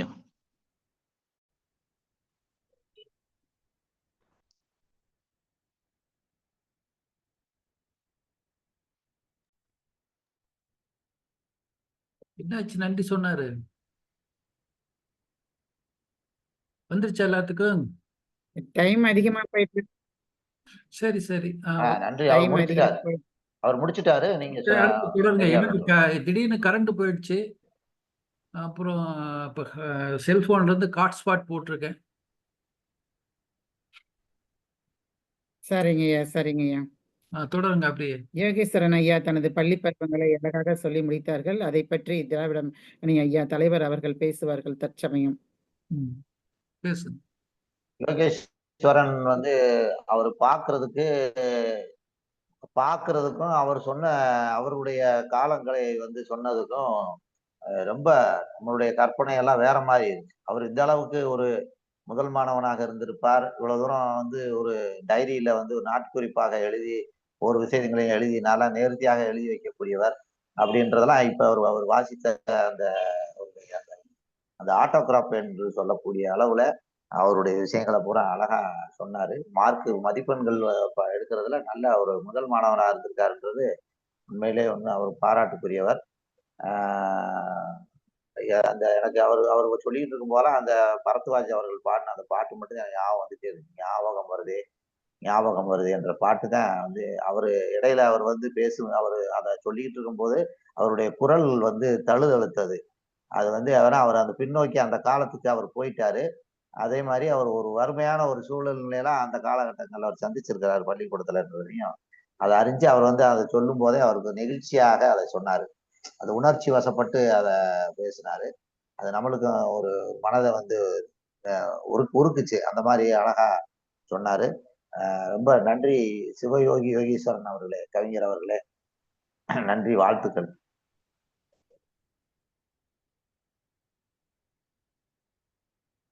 ம். நன்றி ஐயா. வணக்கம். உங்களின் பழைய காலங்களை கூறும்போது மனது நெகிழ்ந்து விட்டது என்று தலைவர் ஐயா அவர்கள் கூறியிருந்தார்கள். மீண்டும் அடுத்தபடியாக அருண் சுதர்சன் ஐயா அவர்கள் அருண் சுதர்சன் அம்மா ஐயா. அம்மா வணக்கம்மா. அம்மா வணக்கம். நான் வணக்கம் கொஞ்சம் ஐயா. வெளியில இருக்கேம்மா. எனக்கு கொஞ்சம் இணைப்பு வெளிச்சம் கம்மியா இருக்கு. அதனால அழிச்சிங்கன்னா நான் சொல்லிடுறேன். அருண் அருண் அருண் ஐயா சுதர்சன் ஐயாவும் வேலை இருக்குன்னு இப்பதான் போட்டிருந்தாரு. இல்லம்மா அதான் மார்க்கெட்ல தான் இருக்கேன். அதனாலதான் கொஞ்சம் டக்குன்னு முடிச்சிடலான்னு பார்த்தோம்மா. வேற ஒண்ணும் இல்ல. நாளைக்கு ஒரு ஃபங்க்ஷன், அதனால நானும் எல்லா வேலையும் பண்ணிட்டு இருக்கேன். இல்ல அருண் சரிங்க ஐயா, சரிங்க ஐயா, ஆமா. பேசுங்க. நீங்க சொல்லுங்க ஐயா. நீங்க சொல்லுங்க ஐயா. சுதர்சன் ஐயா நீங்க சொல்லுங்க ஐயா. ஆமா, நன்றி ஐயா. நன்றிங்க ஐயா. நன்றிங்க ஐயா. அனைவருக்கும் வணக்கங்க ஐயா. என்னால என்னன்னா இருக்கிறத டக்குன்னு சுயசரிதை அப்படிங்கிறது தலைப்பு கொடுத்ததுக்கு முதல்ல நன்றி. இந்த குழுவுல இருக்கக்கூடிய அனைவருக்கும் ஒரு நன்றி. சுயசரிதைன்னு ஒருத்தர் பேச ஆரம்பிச்சாங்கன்னா அது பத்தாது, நாளும் பத்தாது, பக்கமும் பத்தாது, நாள் கணக்கும் பத்தாது. ஒவ்வொருத்தரும் ஒவ்வொரு நிகழ்வுகள் சொல்லலாம். முதல்ல அந்த தலைப்பு கொடுத்த எல்லாத்துக்கும் ஐயாவுக்கும் எல்லாத்துக்கும் நன்றி சொல்லிடுறேன். என்னால என்னுடைய வாழ்க்கையில மறக்க முடியாத ஒரு சுயசரிதை இருக்கு அப்படின்னா, ஒரு குறிப்பிட்ட காலம் இப்போ பின்னாடி போச்சா ஒரு 8 வருஷம் காலத்துக்கு முன்னாடி எனக்கு கல்யாணம் ஆகி எனக்கு ஒரு குழந்தை, என் மனைவி, நான் ஒரு குரூப் எக்ஸாம்ஸ் படிச்சுட்டு இருந்தேன். என்னால் இன்னமும் என்னுடைய சுயசரிதையில் இந்த பக்கத்தை மறக்கவே முடியாது. நான் வந்து நாமக்கல் டு பனமத்தி, நானே என் குழந்தை என் வீட்டுக்காரம்மா போகிறச்ச ஒரு ஆக்சிடென்ட் ஆகி ஐசியூவில் இருந்தேன். சுயநினைவு கிடையாது. ஒரு வருஷம் நான் எங்கே இருந்தேன் ஏது இருந்தேன்னு என்னால் இன்னமும் தெரியாது. இப்போ வரைக்கும் பழைய நினைவுகள், நான் என்ன படித்தேன் அப்படிங்கிறதும் தெரியாது, என்ன பண்ணங்கிறது தெரியாது, நான் சுதர்சனாங்கிறது தெரியாது. சுயநனம் இல்லாம ஒரு அம்னீஷியா பேஷண்டா நான் யாரு, அப்பா யாரு, அம்மா யாருன்னு தெரியாம என்னுடைய லைஃப்ல மறக்க முடியாத ஒரே ஒரு நிகழ்வு அந்த நிகழ்வுக்கு அப்புறம் என் பொண்டாட்டி, குழந்தைங்க, என்னோட வாழ்க்கை எங்க இருந்துச்சு, நான் செத்துட்டேன், நான் இருந்துட்டேன்னு மறக்க முடியாத ஒரு தருணம் அந்த நிகழ்வு. ஐயா ஐயா மன்னிக்கணும். ஒரு நம்மளுடைய பக்கத்துல சுவாரஸ்யமான பக்கங்கள்ல தான் நீங்க சொல்லணும்ன்றது ஐயா. இல்ல அதாங்க ஐயா, அது வந்து என்னால மறக்க முடியாத ஒரு விஷயம் பக்கம். அதுக்கு அது சொன்னா எல்லாருக்கும் அந்த மாதிரி துயரமங்கள் நிறைய இருக்கு. அதெல்லாம் வேண்டாம். நீங்க சுவாரஸ்யமான பக்கங்களை ஐயா தலைவர் சரிங்க ஐயா, இதான் சொல்லிடுறேங்க. சுவாரஸ்யம்னா மகிழ்ச்சியா தான் இருக்கணுங்கிற அவசியம் இல்லையே. நீங்க கேட்கறதுக்கு இன்ட்ரெஸ்ட். ஆமாங்கய்யா, கேட்கறவங்களுக்கு இன்ட்ரெஸ்டா இருக்கணும்.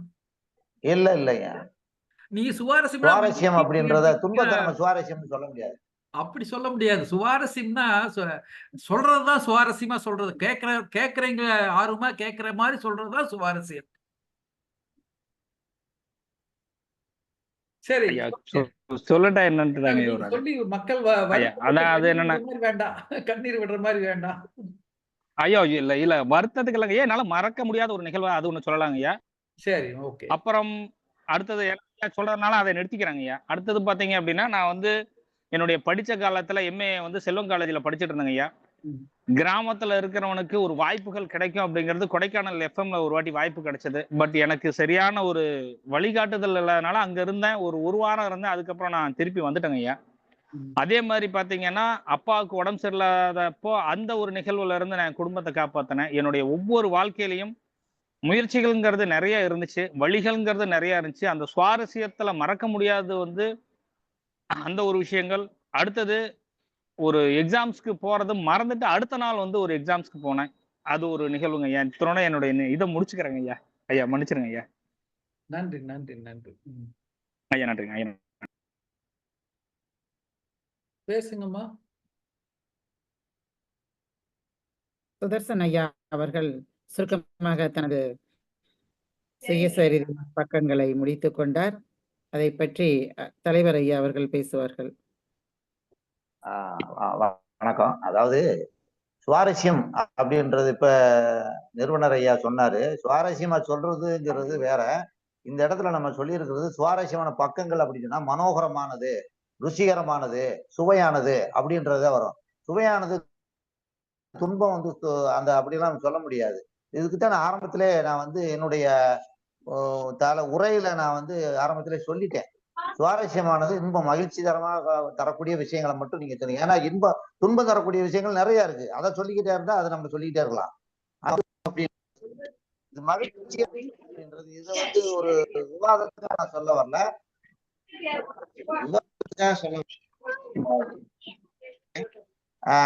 இதை பத்தி நம்ம பின்னாடி பேசுவோம். இப்ப வந்து அவரு அவர் வந்து என்ன பண்றாரு, சுயசரிதை அப்படின்னு உடனே சுதர்சன் வந்து அந்த மறக்க முடியாத அந்த நிகழ்வுக்கு போயிட்டாரு. ஒரு அதிர்ச்சிகரமான விஷயங்களை மறக்க முடியாது இல்லையா? அது அது எல்லாருக்கும் இருக்குது. அந்த இது நமக்கு தேவையில்லை. ஆனா அவர் வந்து அதை சொல்றது வந்து அது மறக்கவே முடியாது அப்படின்றத அழுத்தமா சொன்னாரு. அது உண்மையிலே அவரு இந்த இந்த விஷயத்துல வந்து தலைப்புக்கு சார்ந்து சொல்ல முடியாத கொஞ்சம் விலகி இருந்தாலுமே அதுவும் ஒரு சுயசரிதையினுடைய பக்கம்தான். அவருக்காக நம்ம வந்து சுதர்சனுக்காக நம்ம அதை வந்து அதை ஏற்றுக்கிடுவோம். ஒன்றும் பிரச்சனை இல்லை. ஆனால் ஐயா வந்து நன்றி, அந்த ஐயா மாதிரி நன்றி. யாருக்கு அந்த மாதிரியான ஒரு நிகழ்வு புரியுது. யாருக்கும் வந்துடக்கூடாது அப்படின்றது இந்த இடத்துல நம்ம சொல்லிக்கிடுவோம். சுதர்சனுக்கு உண்மையிலேயே சுதர்சனுக்கு இனிமேல் எல்லா நாளும் வந்து மகிழ்ச்சிகரமான இல்லைங்க அது நாளாகவே வந்து இருக்கணும் அந்த அப்படின்னு சொல்லி அந்த நிகழ்வுக்கு அப்புறம் வாழ்த்து. நான் பொழைச்சு வந்ததே ரொம்ப கஷ்டமா இருந்துச்சு. அதாங்கய்யா, வேற ஒண்ணும் இல்ல. அது ஒரு சுவாரஸ்யம் நினைச்சுக்கிறோமே. கண்டிப்பாங்க. நம்ம பொழைச்சிட்டோம்ல, அது ஒரு ஐயா சுவாரஸ்யம் இது நினைச்சுக்கிறோம். வந்து 2வது யுகங்க ஐயா. எனது வந்து இது 2வது யுகம். அந்த 2வது யுகத்துல வந்துட்டு இருக்கேங்க. சரி. அது ஐயா நன்றி. சம்பந்தமா நம்ம இன்னும் காலங்கள் இருக்கு, நிறைய அரங்குகள்ல பேசுவோம். ஐயா கண்டிப்பா ஐயா, சுதர்சனுக்கு வந்து வாழ்த்துக்கள் உண்மையிலே. அதை உங்களை தப்பா எல்லாம் சொல்லல. ஐயா தலைப்பு வந்து சொன்னேன், வேற ஒண்ணும் இல்ல. ஐயா ஐயா நன்றி, ஐயா நன்றி நன்றி. சுதர்சன், நன்றி வாழ்த்துக்கள். எங்கடா இதாகுது நன்றி சார். ஐயா. நான் ராணி முத்துராஜ் ஐயா இணைஞ்சிருக்கேன். அம்மா ராணி முத்துராஜ் இணைஞ்சிருக்கேன். ரொம்ப அம்மா நாளைக்கு வணக்கம்மா, அப்புறம். வணக்கம். இப்பதான் உங்களுக்கு வணக்கம் வணக்கம்மா. சொல்லலாம்னு இருந்தேன். இணைப்பில் இணைஞ்சிருக்காங்க அம்மா. அவங்க ரொம்ப நாளைக்கு அப்புறம் வாங்க ஆமாம்மா. வணக்கம் அப்படின்னு சொல்லலாம்னு இருந்தேன். வணக்கம்மா. கவிஞர் குகன் கவிஞர் அருண் ஐயாவுக்கும் ஐயா அவர்கள். திராவிடமணி ஐயாவுக்கும் வணக்கம். வணக்கம்மா, வணக்கம், வணக்கம். அம்மா வணக்கம், வாங்கம்மா. வணக்கம்மா, வணக்கம் வணக்கம். ஐயா. வணக்கம் ஐயா. ஆமா, வணக்கம், வணக்கம். கவிஞர் அருண் ஐயா அவர்கள் இணைந்திருக்கிறார்கள். அவர்களையும் வருக வருக என்று வரவேற்று மகிழ்வோம். இப்பொழுது பேசலாங்களா? கவிஞர் அருண் நான் ஐயா பேசல. இருக்கீங்களா? நான் பேசுறேம்மா. இல்ல, அருண் வெயிட் பண்ணிட்டு இருக்காங்க. அருண் ஐயா கொஞ்சம் டைம் கேட்டுருந்தாங்கம்மா. ஒரு நான் 5 நிமிஷம் பேசுறேம்மா. கழிச்சு நீங்க. சரிங்கம்மா பேசுங்க. பேசலாமா? ஆ. தமிழுக்கு வணக்கம். வாரந்தோறும் யாவரும் கலை நிகழ்ச்சி நடத்தி வருகின்ற ஐயா குகன் ஐயாவுக்கும் திராவிடமணி ஐயாவுக்கும் அதை ஒருங்கிணைத்து கொண்டு செல்கின்ற ஜெய வேதாச்சல அம்மா அவர்களுக்கும் என் வணக்கத்தை நன்றியையும் தெரிவித்துக் கொள்கிறேன். வெகு நாட்களாக நான் வரவில்லை, கொஞ்சம் வீட்டு சூழ்நிலை சரியில்லாத காரணத்தால். அதாவது இன்னைக்கு உள்ள அந்த தலைப்பை பார்த்த உடனே எனக்கு அதை பத்தி பேசணும்னு ரொம்ப ஆர்வமா இருந்தது. சுயசரிதை வந்து நம்ம எல்லாருக்குமே ஒரு சுயசரிதை உண்டு. சேரனோட ஆட்டோகிராஃப் மாதிரி. நான் வந்து திருமணம் ஆகி எனக்கு முதல் அது வரைக்கும் என்னோட கணவர் வந்து இங்கதான் வேலை பார்த்துட்டு இருந்தாரு. என்னோட குழந்தை நான் வயித்துல இருக்கும்போது அவரு சவுத் சென்ட்ரலுக்கு எக்ஸாம் எழுதினாரு. சவுத் சென்ட்ரல் எக்ஸாம் எழுதும் போது அவரோட ஃப்ரெண்ட்ஸுக்கெல்லாம் சவுத்துல கிடைச்சிட்டு இவருக்கு மட்டும் சென்ட்ரல் பாம்பேல கிடைச்சது. பாம்பேல கிடைச்சோடனே இவரு போய் நான் வீடெல்லாம் பார்த்துட்டு உன்னை கூப்பிடுறேன் அப்படின்னு சொல்லிட்டு போயாச்சு. அப்புறம் வீடு பார்த்து அங்க போனா அங்க வந்து ரயில்வே குவார்டர்ஸ் எல்லாம் அவருக்கு ரயில்வேல தான் கிடைச்சது. ரயில்வே குவார்டர்ஸ் எல்லாம் ரொம்ப ஆபீசர் குவார்டர்ஸ் எல்லாம் பெருசா இருக்கும். 3 ரூம் இருக்கும், 4 ரூம் இருக்கும், கிச்சன் தனியா இருக்கும். இதுல என்ன பண்ணுவாங்கன்னா அவங்க ஒரு ரூம வாடகைக்கு விடுவாங்க. அந்த ஒரு ரூம்ல தான் நம்ம எல்லாமே வச்சுக்கணும். டாய்லெட் பாத்ரூம் காமன், நம்ம யூஸ் பண்ணிக்கிடலாம். 24 ஹவர்ஸ் தண்ணி வரும். அப்படி ஒரு சூழ்நிலையில நான் ஏன்னா பாம்பேக்கு என்ட்ரி பண்ண உடனே எனக்கு வந்து பல பிரமிப்பு.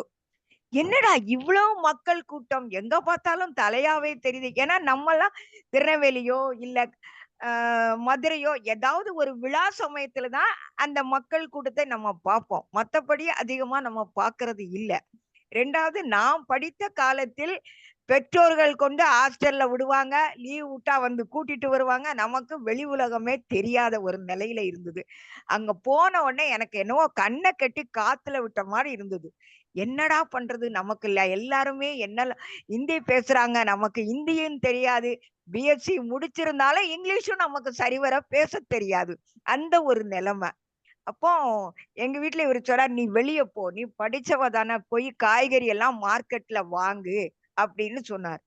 நான் வந்து மட்டுங்க ஏரியா, அங்க ஏரியால போய் காய்கறி எப்படி வாங்குவேன் அப்படின்னா அந்த கையை நீட்டி காமிச்சு குவார்டர் கேஜ் அப்படிமே, அதாவது 1/4 கிலோங்கிறத தமிழ்ல சொன்னா அவனுக்கு தெரியாதுங்கிறதுக்காக குவார்டர் கேஜ் அப்படின்னு சொல்லுவேன்.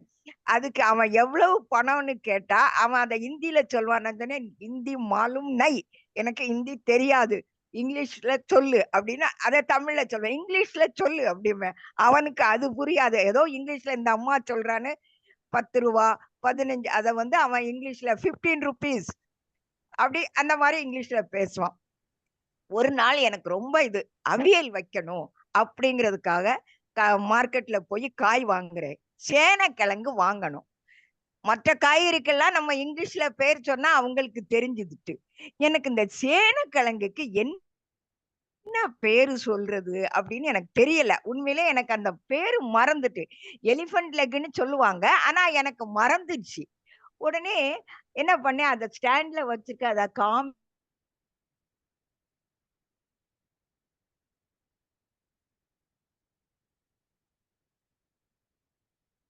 என்னாச்சு? போகுதா அப்படி நினைச்சு சுத்தி சுத்தி பார்க்க ஒண்ணுமே இல்ல. மக்கள் போறாங்க வராங்க, அது ஏதாவது அந்த மேளம் அடிக்கிறதோ சாமி வரதோ அதெல்லாம் ஒண்ணுமே இல்லை. இவன் என்ன சூரன் சூரன்னு சொல்லிட்டு இருக்கான் அப்படின்னு நான் அதை கைய காமிச்சு குவார்டர் கேஜின்னு ஒரு 10 நிமிஷம் எனக்கும் அவனுக்கும் ஆர்கியூமெண்ட், அந்த காய்கறி கடைக்காரருக்கும் எனக்கும் ஆர்கியூமெண்ட். அந்த காய்கறி கடை சூரன் அப்படின்னு அவர் சொல்றாரு.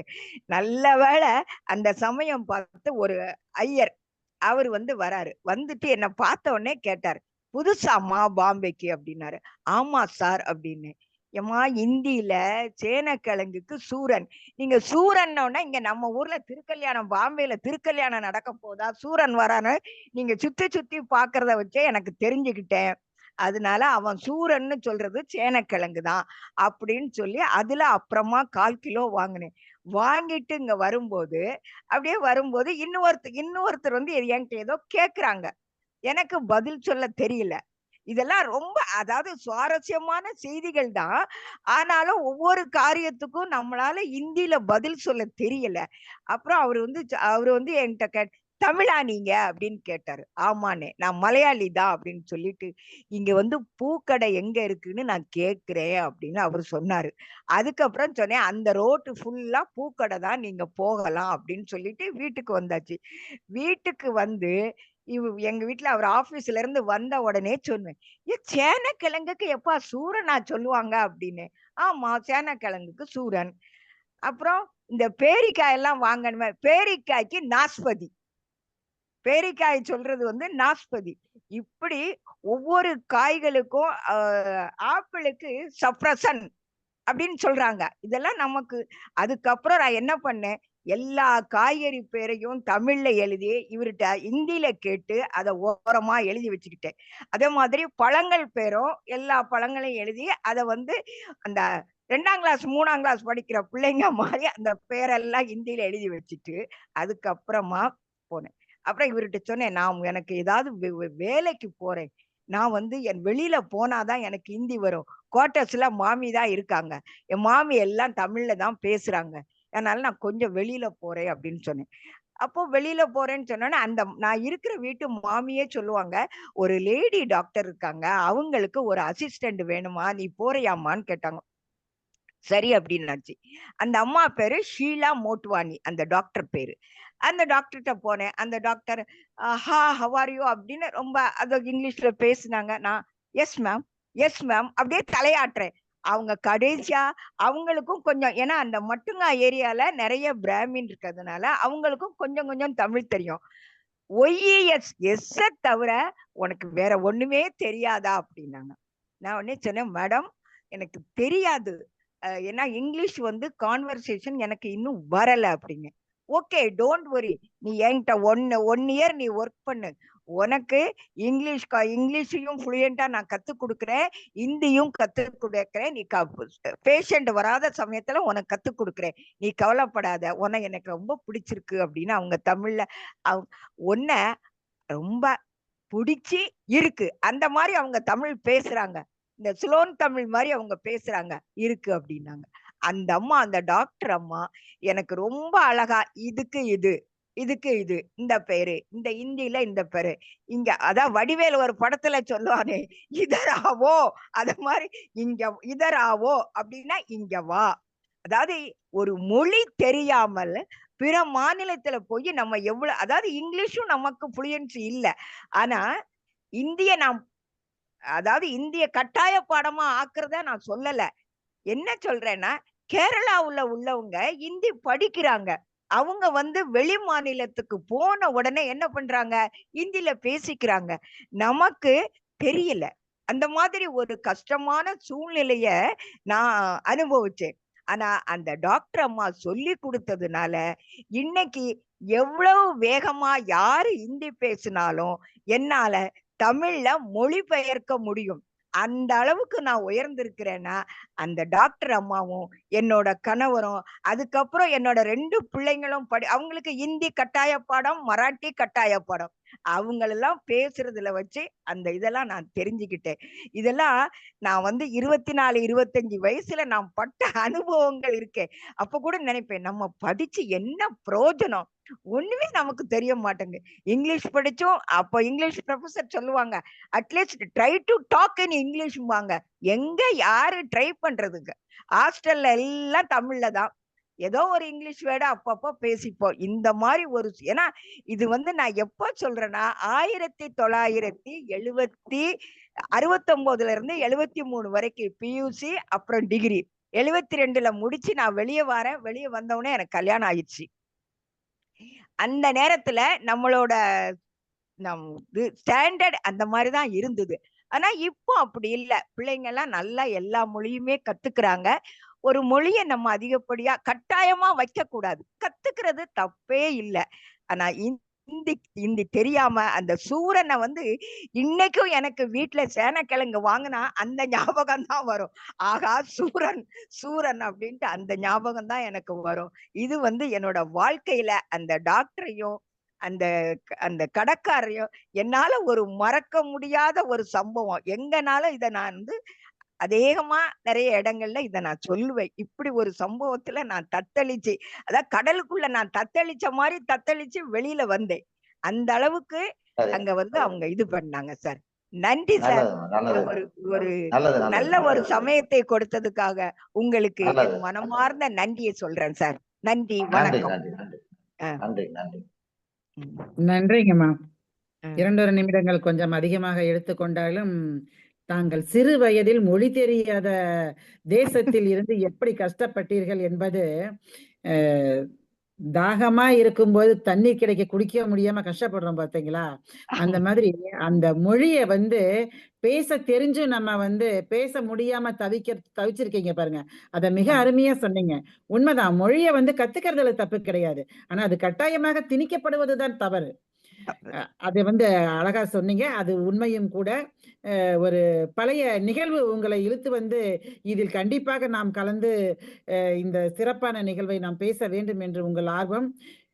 கொஞ்ச நாட்களாக உங்கள் கணவருக்கு உடல்நிலை சரியில்லாதனால் வர முடியவில்லை என்று ஒரு முறை குழுவில் கூட பகிர்ந்திருக்கின்றீர்கள் என்று நினைக்கிறேன்.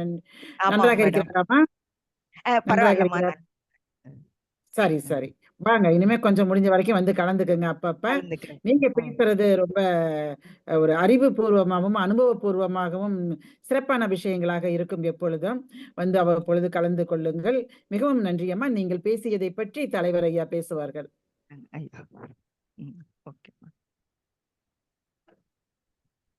அம்மா வணக்கம். அதாவது ஒரு நெருக்கடியான சூழ்நிலையில தான் ஒரு மனுஷனுக்கு அந்த உள்ளுக்குள்ள இருக்க சக்தியெல்லாம் வெளிப்படும். அப்படித்தான் நீங்க புதுமண தம்பதிகளா போய் பாம்பேல போய் மும்பையில போய் நீங்க அந்த மாதிரி மொழிகளை இவ்வளவு ஆக்ரோஷமா கத்துக்கிட்டது காரணமே நீங்க இங்க இருந்து வெறும் தமிழோட போனதுனால அதை ஈஸியா ரொம்ப எளிதாக நீங்க கத்துக்கிட்டு அதை மொழிபெயர்க்கிற அளவுக்கு வளர்ந்துருக்கீங்க. இன்னைக்கும் உங்ககிட்ட அடிக்கடி நான் போன்ல தான் நீ வரணும் ஹிந்தியில என்னன்னு கேட்கணும். நான் சூரன் அப்படிங்கிறத நாங்களும் மறக்க மாட்டோம். இந்த நிகழ்வின் மூலமாக சூரன்னா சேனக்கிழங்கு அப்படிங்கிறத மறக்க மாட்டோம். அதே மாதிரி சப்ரசன் சொல்றீங்களா, ஆப்பிளுக்கு ரைட்டு, நல்ல ஒரு இதுதான். இல்ல மொழிகளை எல்லா மொழிகளையும் கத்துக்கிறதுனால தப்பு இல்லை. இது இதை பத்தி நம்ம பேசணும்னா இது வேற மாதிரியான ஒரு கான்ட்ரவர்சி ஆயிரும்.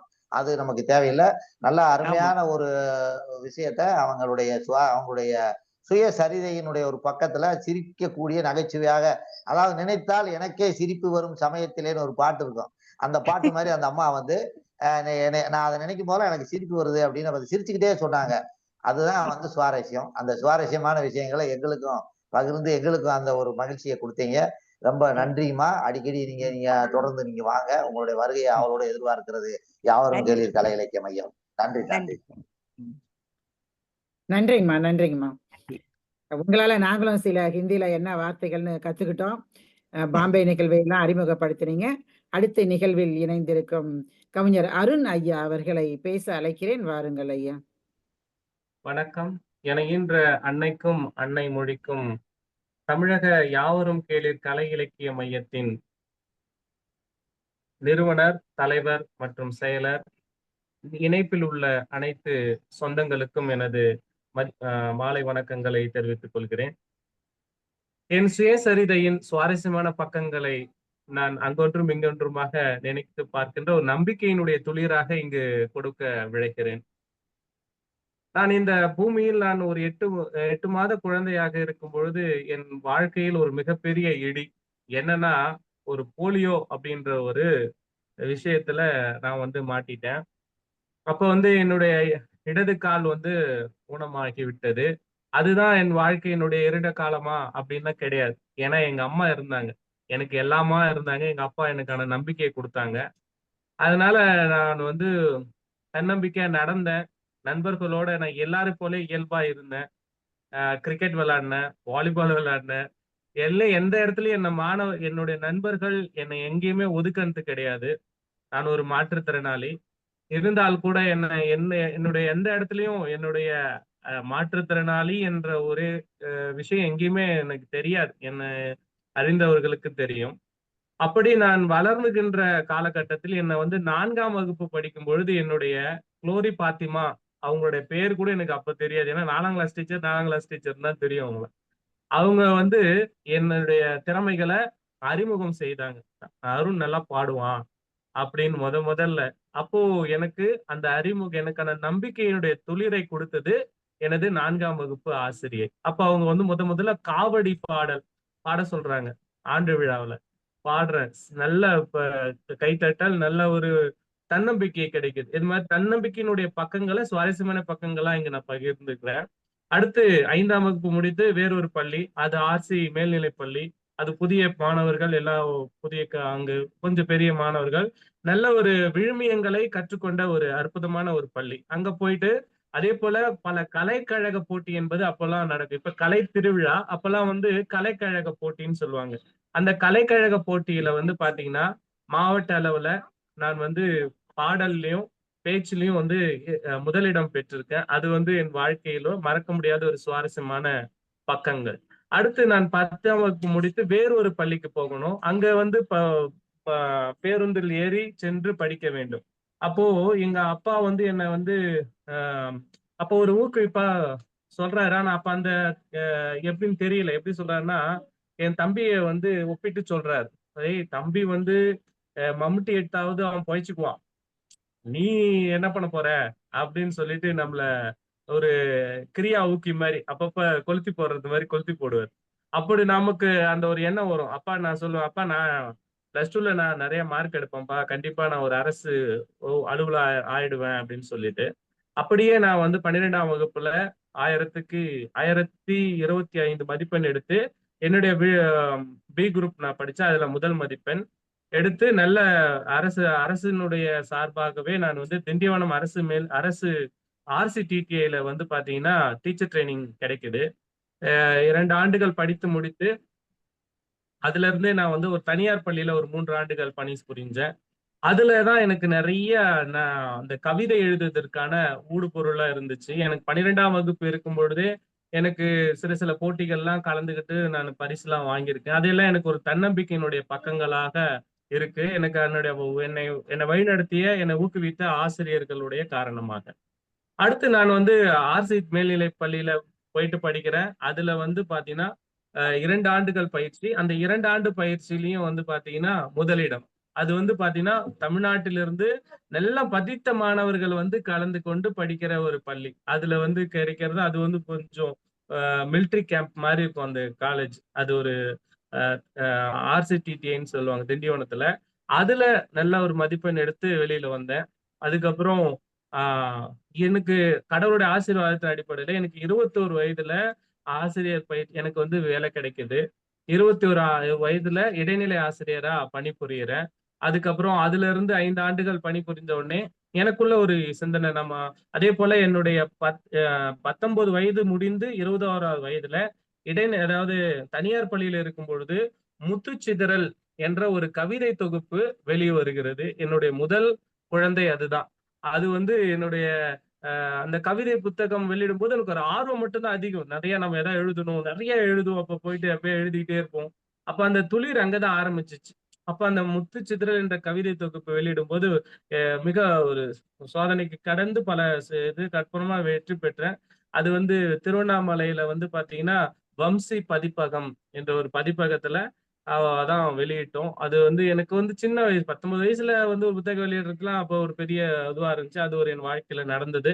அதுக்கு காரணமாக இருந்த அந்த தனியார் பள்ளியினுடைய தாளாளர் கரஸ்பாண்டன்ட் வந்து எனக்கு ரொம்ப சப்போர்ட்டிவா இருந்தார். ரொம்ப நீ பண்ணு அருண், உன்னால முடியும் அப்படின்னு சொல்லிட்டு என்னை ஊக்குவிச்சாங்க. அடுத்து நான் வந்து பட்டதாரி ஆசிரியராக டெட் என்ற தேர்வு எழுதும்போது நான் இடைநிலை ஆசிரியர் பணிபுரிஞ்சிட்டு இருக்கேன். இருந்தா கூட என்ன நான் உயர்த்திக்கணும், நான் என்ன நல்லா பண்ணணும் அப்படின்ற அந்த ஒரு எண்ணத்துல நான் வந்து பாத்தீங்கன்னா தமிழ் துறையை தேர்ந்தெடுத்து நான் படிச்சு அதுல வந்து பாத்தீங்கன்னா நம்முடைய விழுப்புரம் மாவட்ட அளவுல முதலிடமும், மாவட்ட அளவுல வந்து தமிழ்நாடு அளவுல 17வது இடமும் எடுத்து என்னுடைய ஊருக்கு பக்கத்துல ஒரு 3 கிலோமீட்டர்லயே வந்து பாத்தீங்கன்னா ஒரு அரசு மேல்நிலை பள்ளியில வேலை கிடைக்குது. அது ஒரு பெரிய மகிழ்ச்சியான சுவாரஸ்யமான பக்கங்கள். இன்னும் போன்ற பல்வேறு அதே மாதிரி பாத்தீங்கன்னா நான் நிறைய கவித்தலங்கள்ல இப்ப நான் பயணிச்சுட்டு இருக்கேன். நிறைய சில விருதுகள் எல்லாம் வாங்கி இருக்கிறேன். பெயர் தெரிகின்ற ஒரு கவிஞராக, ஒரு பாடகராக, ஒரு திரைப்பட இந்த மேடை கச்சேரிகள்லாம் இடைநிலை ஆசிரியரா இருக்கும் பொழுது பாத்தீங்கன்னா 200க்கும் மேற்பட்ட மேடை கச்சேரிகள்ல போயிட்டு பாடியிருக்கேன். அதெல்லாம் ஒரு தன்னம்பிக்கையா இருக்கும், ஒரு மகிழ்ச்சியா இருக்கும்.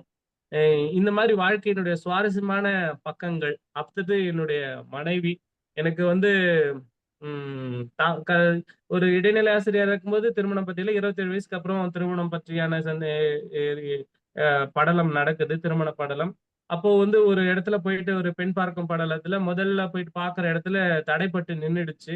அதுக்கு அடுத்ததாக என்ன புரிஞ்சுக்கிட்டு என்னுடைய உறவினருடைய என்னுடைய தாய்மாமாவுடைய சகல பொண்ணுதான் எனக்கு வந்து மனைவியா அமைஞ்சாங்க. எனக்கு ஒரு மகன் மற்றும் ஒரு மகள். மகன் பேர் வந்து மோகருண். அதுல என்னுடைய பேர் இருக்கும். என்னுடைய பொண்ணு பேர் வந்து பாத்தீங்கன்னா புகழினி. என்னுடைய மனைவி பேர் வந்து கனிவு. அதுல கனின்ற வார்த்தை இருக்கும். இப்படி என்னுடைய வாழ்க்கையினுடைய ஒவ்வொரு பக்கங்களை நானா ரசித்து ருசித்து வாழ்ந்து கொண்டிருக்கிறேன். இதுதான் என்னுடைய வாழ்க்கையில் சுவாரஸ்யமான பக்கங்கள். இன்னும் எழுத வேண்டிய பக்கங்களும் நாம் படிக்க வேண்டிய பக்கங்களும் நிறைய இருக்கிறது. மீண்டும் நமது யாவரும் கேளீர் கலை இலக்கிய மையத்தில் பல பக்கங்களை பகிர்ந்து கொள்வோம். நல்லதொரு வாய்ப்பிற்கு நேரம் கருதி முடித்துக் கொள்கிறேன். நன்றி, வணக்கம். நன்றி கவிஞர் அருண் அவர்களே. மிகவும் சிறப்பான பகுதிகளை சிறப்பாகவே கூறியிருக்கிறீர்கள். அருமையாகவும் அழகாகவும் இருந்தது. தங்களை பற்றி இது நாள் வரையே தெரியாதிருந்தது. தாங்கள் ஒரு மாற்றுத்திறனாளி என்பதை நான் கூறினால்தான் தெரியும் என்று கூறினீர்கள். உங்களோடு பழகியவர்களுக்கு மட்டும் அது தெரிந்திருக்கும். நாம் காணொளியில் தானே பார்க்கிறோம். கேட்கும்போது மனது கொஞ்சம் நெகிழ்ந்தது, கஷ்டமாக இருந்தது. இருப்பினும் உங்களுக்கு அருமையான வாழ்க்கை துணை அமைந்து 2 குழந்தைகளை பெற்றெடுத்து மகிழ்ந்து தங்களின் சுயசரித பக்கங்களை இன்று அழகாக பகிர்ந்து கொண்டிருக்கிறீர்கள். வாழ்த்துகள் அதற்காக.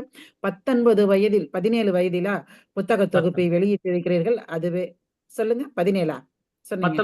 19 சொன்னீங்க. அது ரொம்ப பெரிய விஷயம். அவ்வளவு சின்ன வயசுலயே எழுதுறது. இன்னும் இப்பெல்லாம் நிறைய வளர்ந்துட்டாங்க, தெரிஞ்சுட்டாங்க, புரிஞ்சுக்கிறாங்க, படிக்கிறாங்க. இன்னும் கூட கொஞ்சம் முன்னாடியே விடுறாங்க. 12, 13, 15 வயசுல கூட புத்தகங்கள் வெளியிடுறாங்க, நிறைய எழுதுறாங்க. காலங்கள் மாறிக்கிட்டு இருக்கு. அந்த அளவுக்கு குழந்தைகள் அறிவு பெற்று வளர்றாங்க. ரொம்ப சிறப்பா பேசுனீங்க. இது போல நிகழ்வுகள் இன்னும் நிறைய மற்ற ஒரு சிறப்பான பக்கங்களை பற்றியும் அடுத்த நிகழ்வுகளில் பகிர்ந்து கொள்வோம். அதற்காக இன்னொரு நிகழ்வை ஏற்படுத்துவோம். இதற்கு தலைப்பை கொடுத்தது நமது தலைவர் கவிஞர் திராவிடமணி ஐயா அவர்கள்தான். அதனால் அவர்களே இன்று அவருடைய தலைமைக்கு பொறுப்பேற்று பேசிக் கொண்டிருக்கிறார். தங்களின் சுய சரிதியை பற்றி ஐயா அவர்கள் இப்போது பேசுவார்கள். மகிழ்ச்சி தம்பி கவிஞர் அருண். நீங்க சொன்ன பிறகுதான் வந்து இந்த மாதிரியான ஒரு சுச்சுவேஷன்ல நீங்க அந்த சூழ்நிலை இருக்குன்றது தெரியுது. இருந்தாலும் அதை நம்ம வந்து சொல்லி அதை வந்து நீங்க அதை பத்தி அதை எதிர்பார்க்க மாட்டீங்க அப்படின்னு தெரியும். அந்த அனுபவங்கள்லாம் தேவையில்லை. ஆனா உங்களை நீங்களே ஊக்குவிச்சு பட்டதாரி ஆசிரியர் நிலைக்கு போய் ஒரு நல்ல சந்தோஷமான ஒரு குடும்பத்துல நீங்க இருக்கீங்க அப்படிங்கிறது அதுவே பெரிய இப்ப கூட அந்த சுயசரிதை இன்னைக்கு நிகழ்காலத்துல கூட உங்களுடைய சுவாரஸ்யமான பக்கங்கள் வந்து அப்படியே மலர்ந்து இருக்குன்றது மட்டும் புரியுது. ஏன்னா இது வந்து எல்லாருக்கும் வாய்ப்பு கிடைக்காது. உங்களுக்கு வந்து உடல் ரீதியான ஒரு பிரச்சனை ஒரு பக்கம் அது மட்டும்தான் ஒரு குறைய ஒழிய மத்த எதுவுமே உங்களுக்கு குறையில்லை அப்படின்ற மாதிரி தான் இருக்கு. இது வந்து இந்த பாகப்பிரிவினர் ஒரு பாட்டு இருக்கு, தங்கத்திலே ஒரு குறை இருந்தாலும் தரத்தில் குறைவதுன்ற மாதிரி அருணுடைய வந்து அந்த அறிவிலையும் அந்த ஆற்றலிலும் வந்து எந்த குறையும் இல்லை அப்படிங்கிறத அதை வந்து உங்களுக்கு நீங்களே ஊக்குவிச்சு உங்களுக்கு நீங்களே முன்னேறி அந்த இடத்துல வந்து நிக்கிறது வந்து ஒரு சுவாரஸ்யமான ஒரு பக்கமாக, ஒரு அழகான பக்கமாக, அதுக்கு அழகா சுத்தி அப்படியே கோடு போட்டு டிசைன் பண்ணி எல்லாம் காட்டிட்டீங்க. ரொம்ப உண்மையிலே ரொம்ப அருமையான ஒரு ஒரு அனுபவ பேச்சு இது. இன்னும் வந்து உங்களுக்கு வயசு இருக்கு, இன்னும் காலங்கள் நிறைய இருக்கு. அப்ப வந்து வாழ்க்கையில சந்திக்கக்கூடிய மனிதர்கள், அந்த மனிதர்கள் மூலமா கிடைத்த சுவாரஸ்யமான சம்பவங்கள் அல்லது சுருக்கு என்று தைக்கக்கூடிய சம்பவங்கள்லாம் எழுதி வைங்க. பிற்காலத்துல அதையும் பேசி நம்ம மகிழ்வோம். இப்ப இன்னைக்கு வந்து உண்மையிலே அருணுக்கு வந்து என்னுடைய மனமார்ந்த வாழ்த்துக்களையும் நன்றியும் தெரிவித்துக் கொள்கிறேன். குழந்தைகளுக்கும் உங்களுடைய துணைவியாரையும் எல்லாரையும் வந்து யாவரும் கேளீர் கலை இலக்கிய மைய குடும்பமே வந்து விசாரித்ததாகவும் நலம் விசாரித்ததாகவும் வாழ்த்தியதாகவும் கூறுங்கள். நன்றி. நன்றிங்க ஐயா, மகிழ்ச்சிங்க ஐயா. உண்மையிலுமே நீங்க இந்த தலைப்பை வந்து நான் வந்து ஒரு தன்னம்பிக்கையின்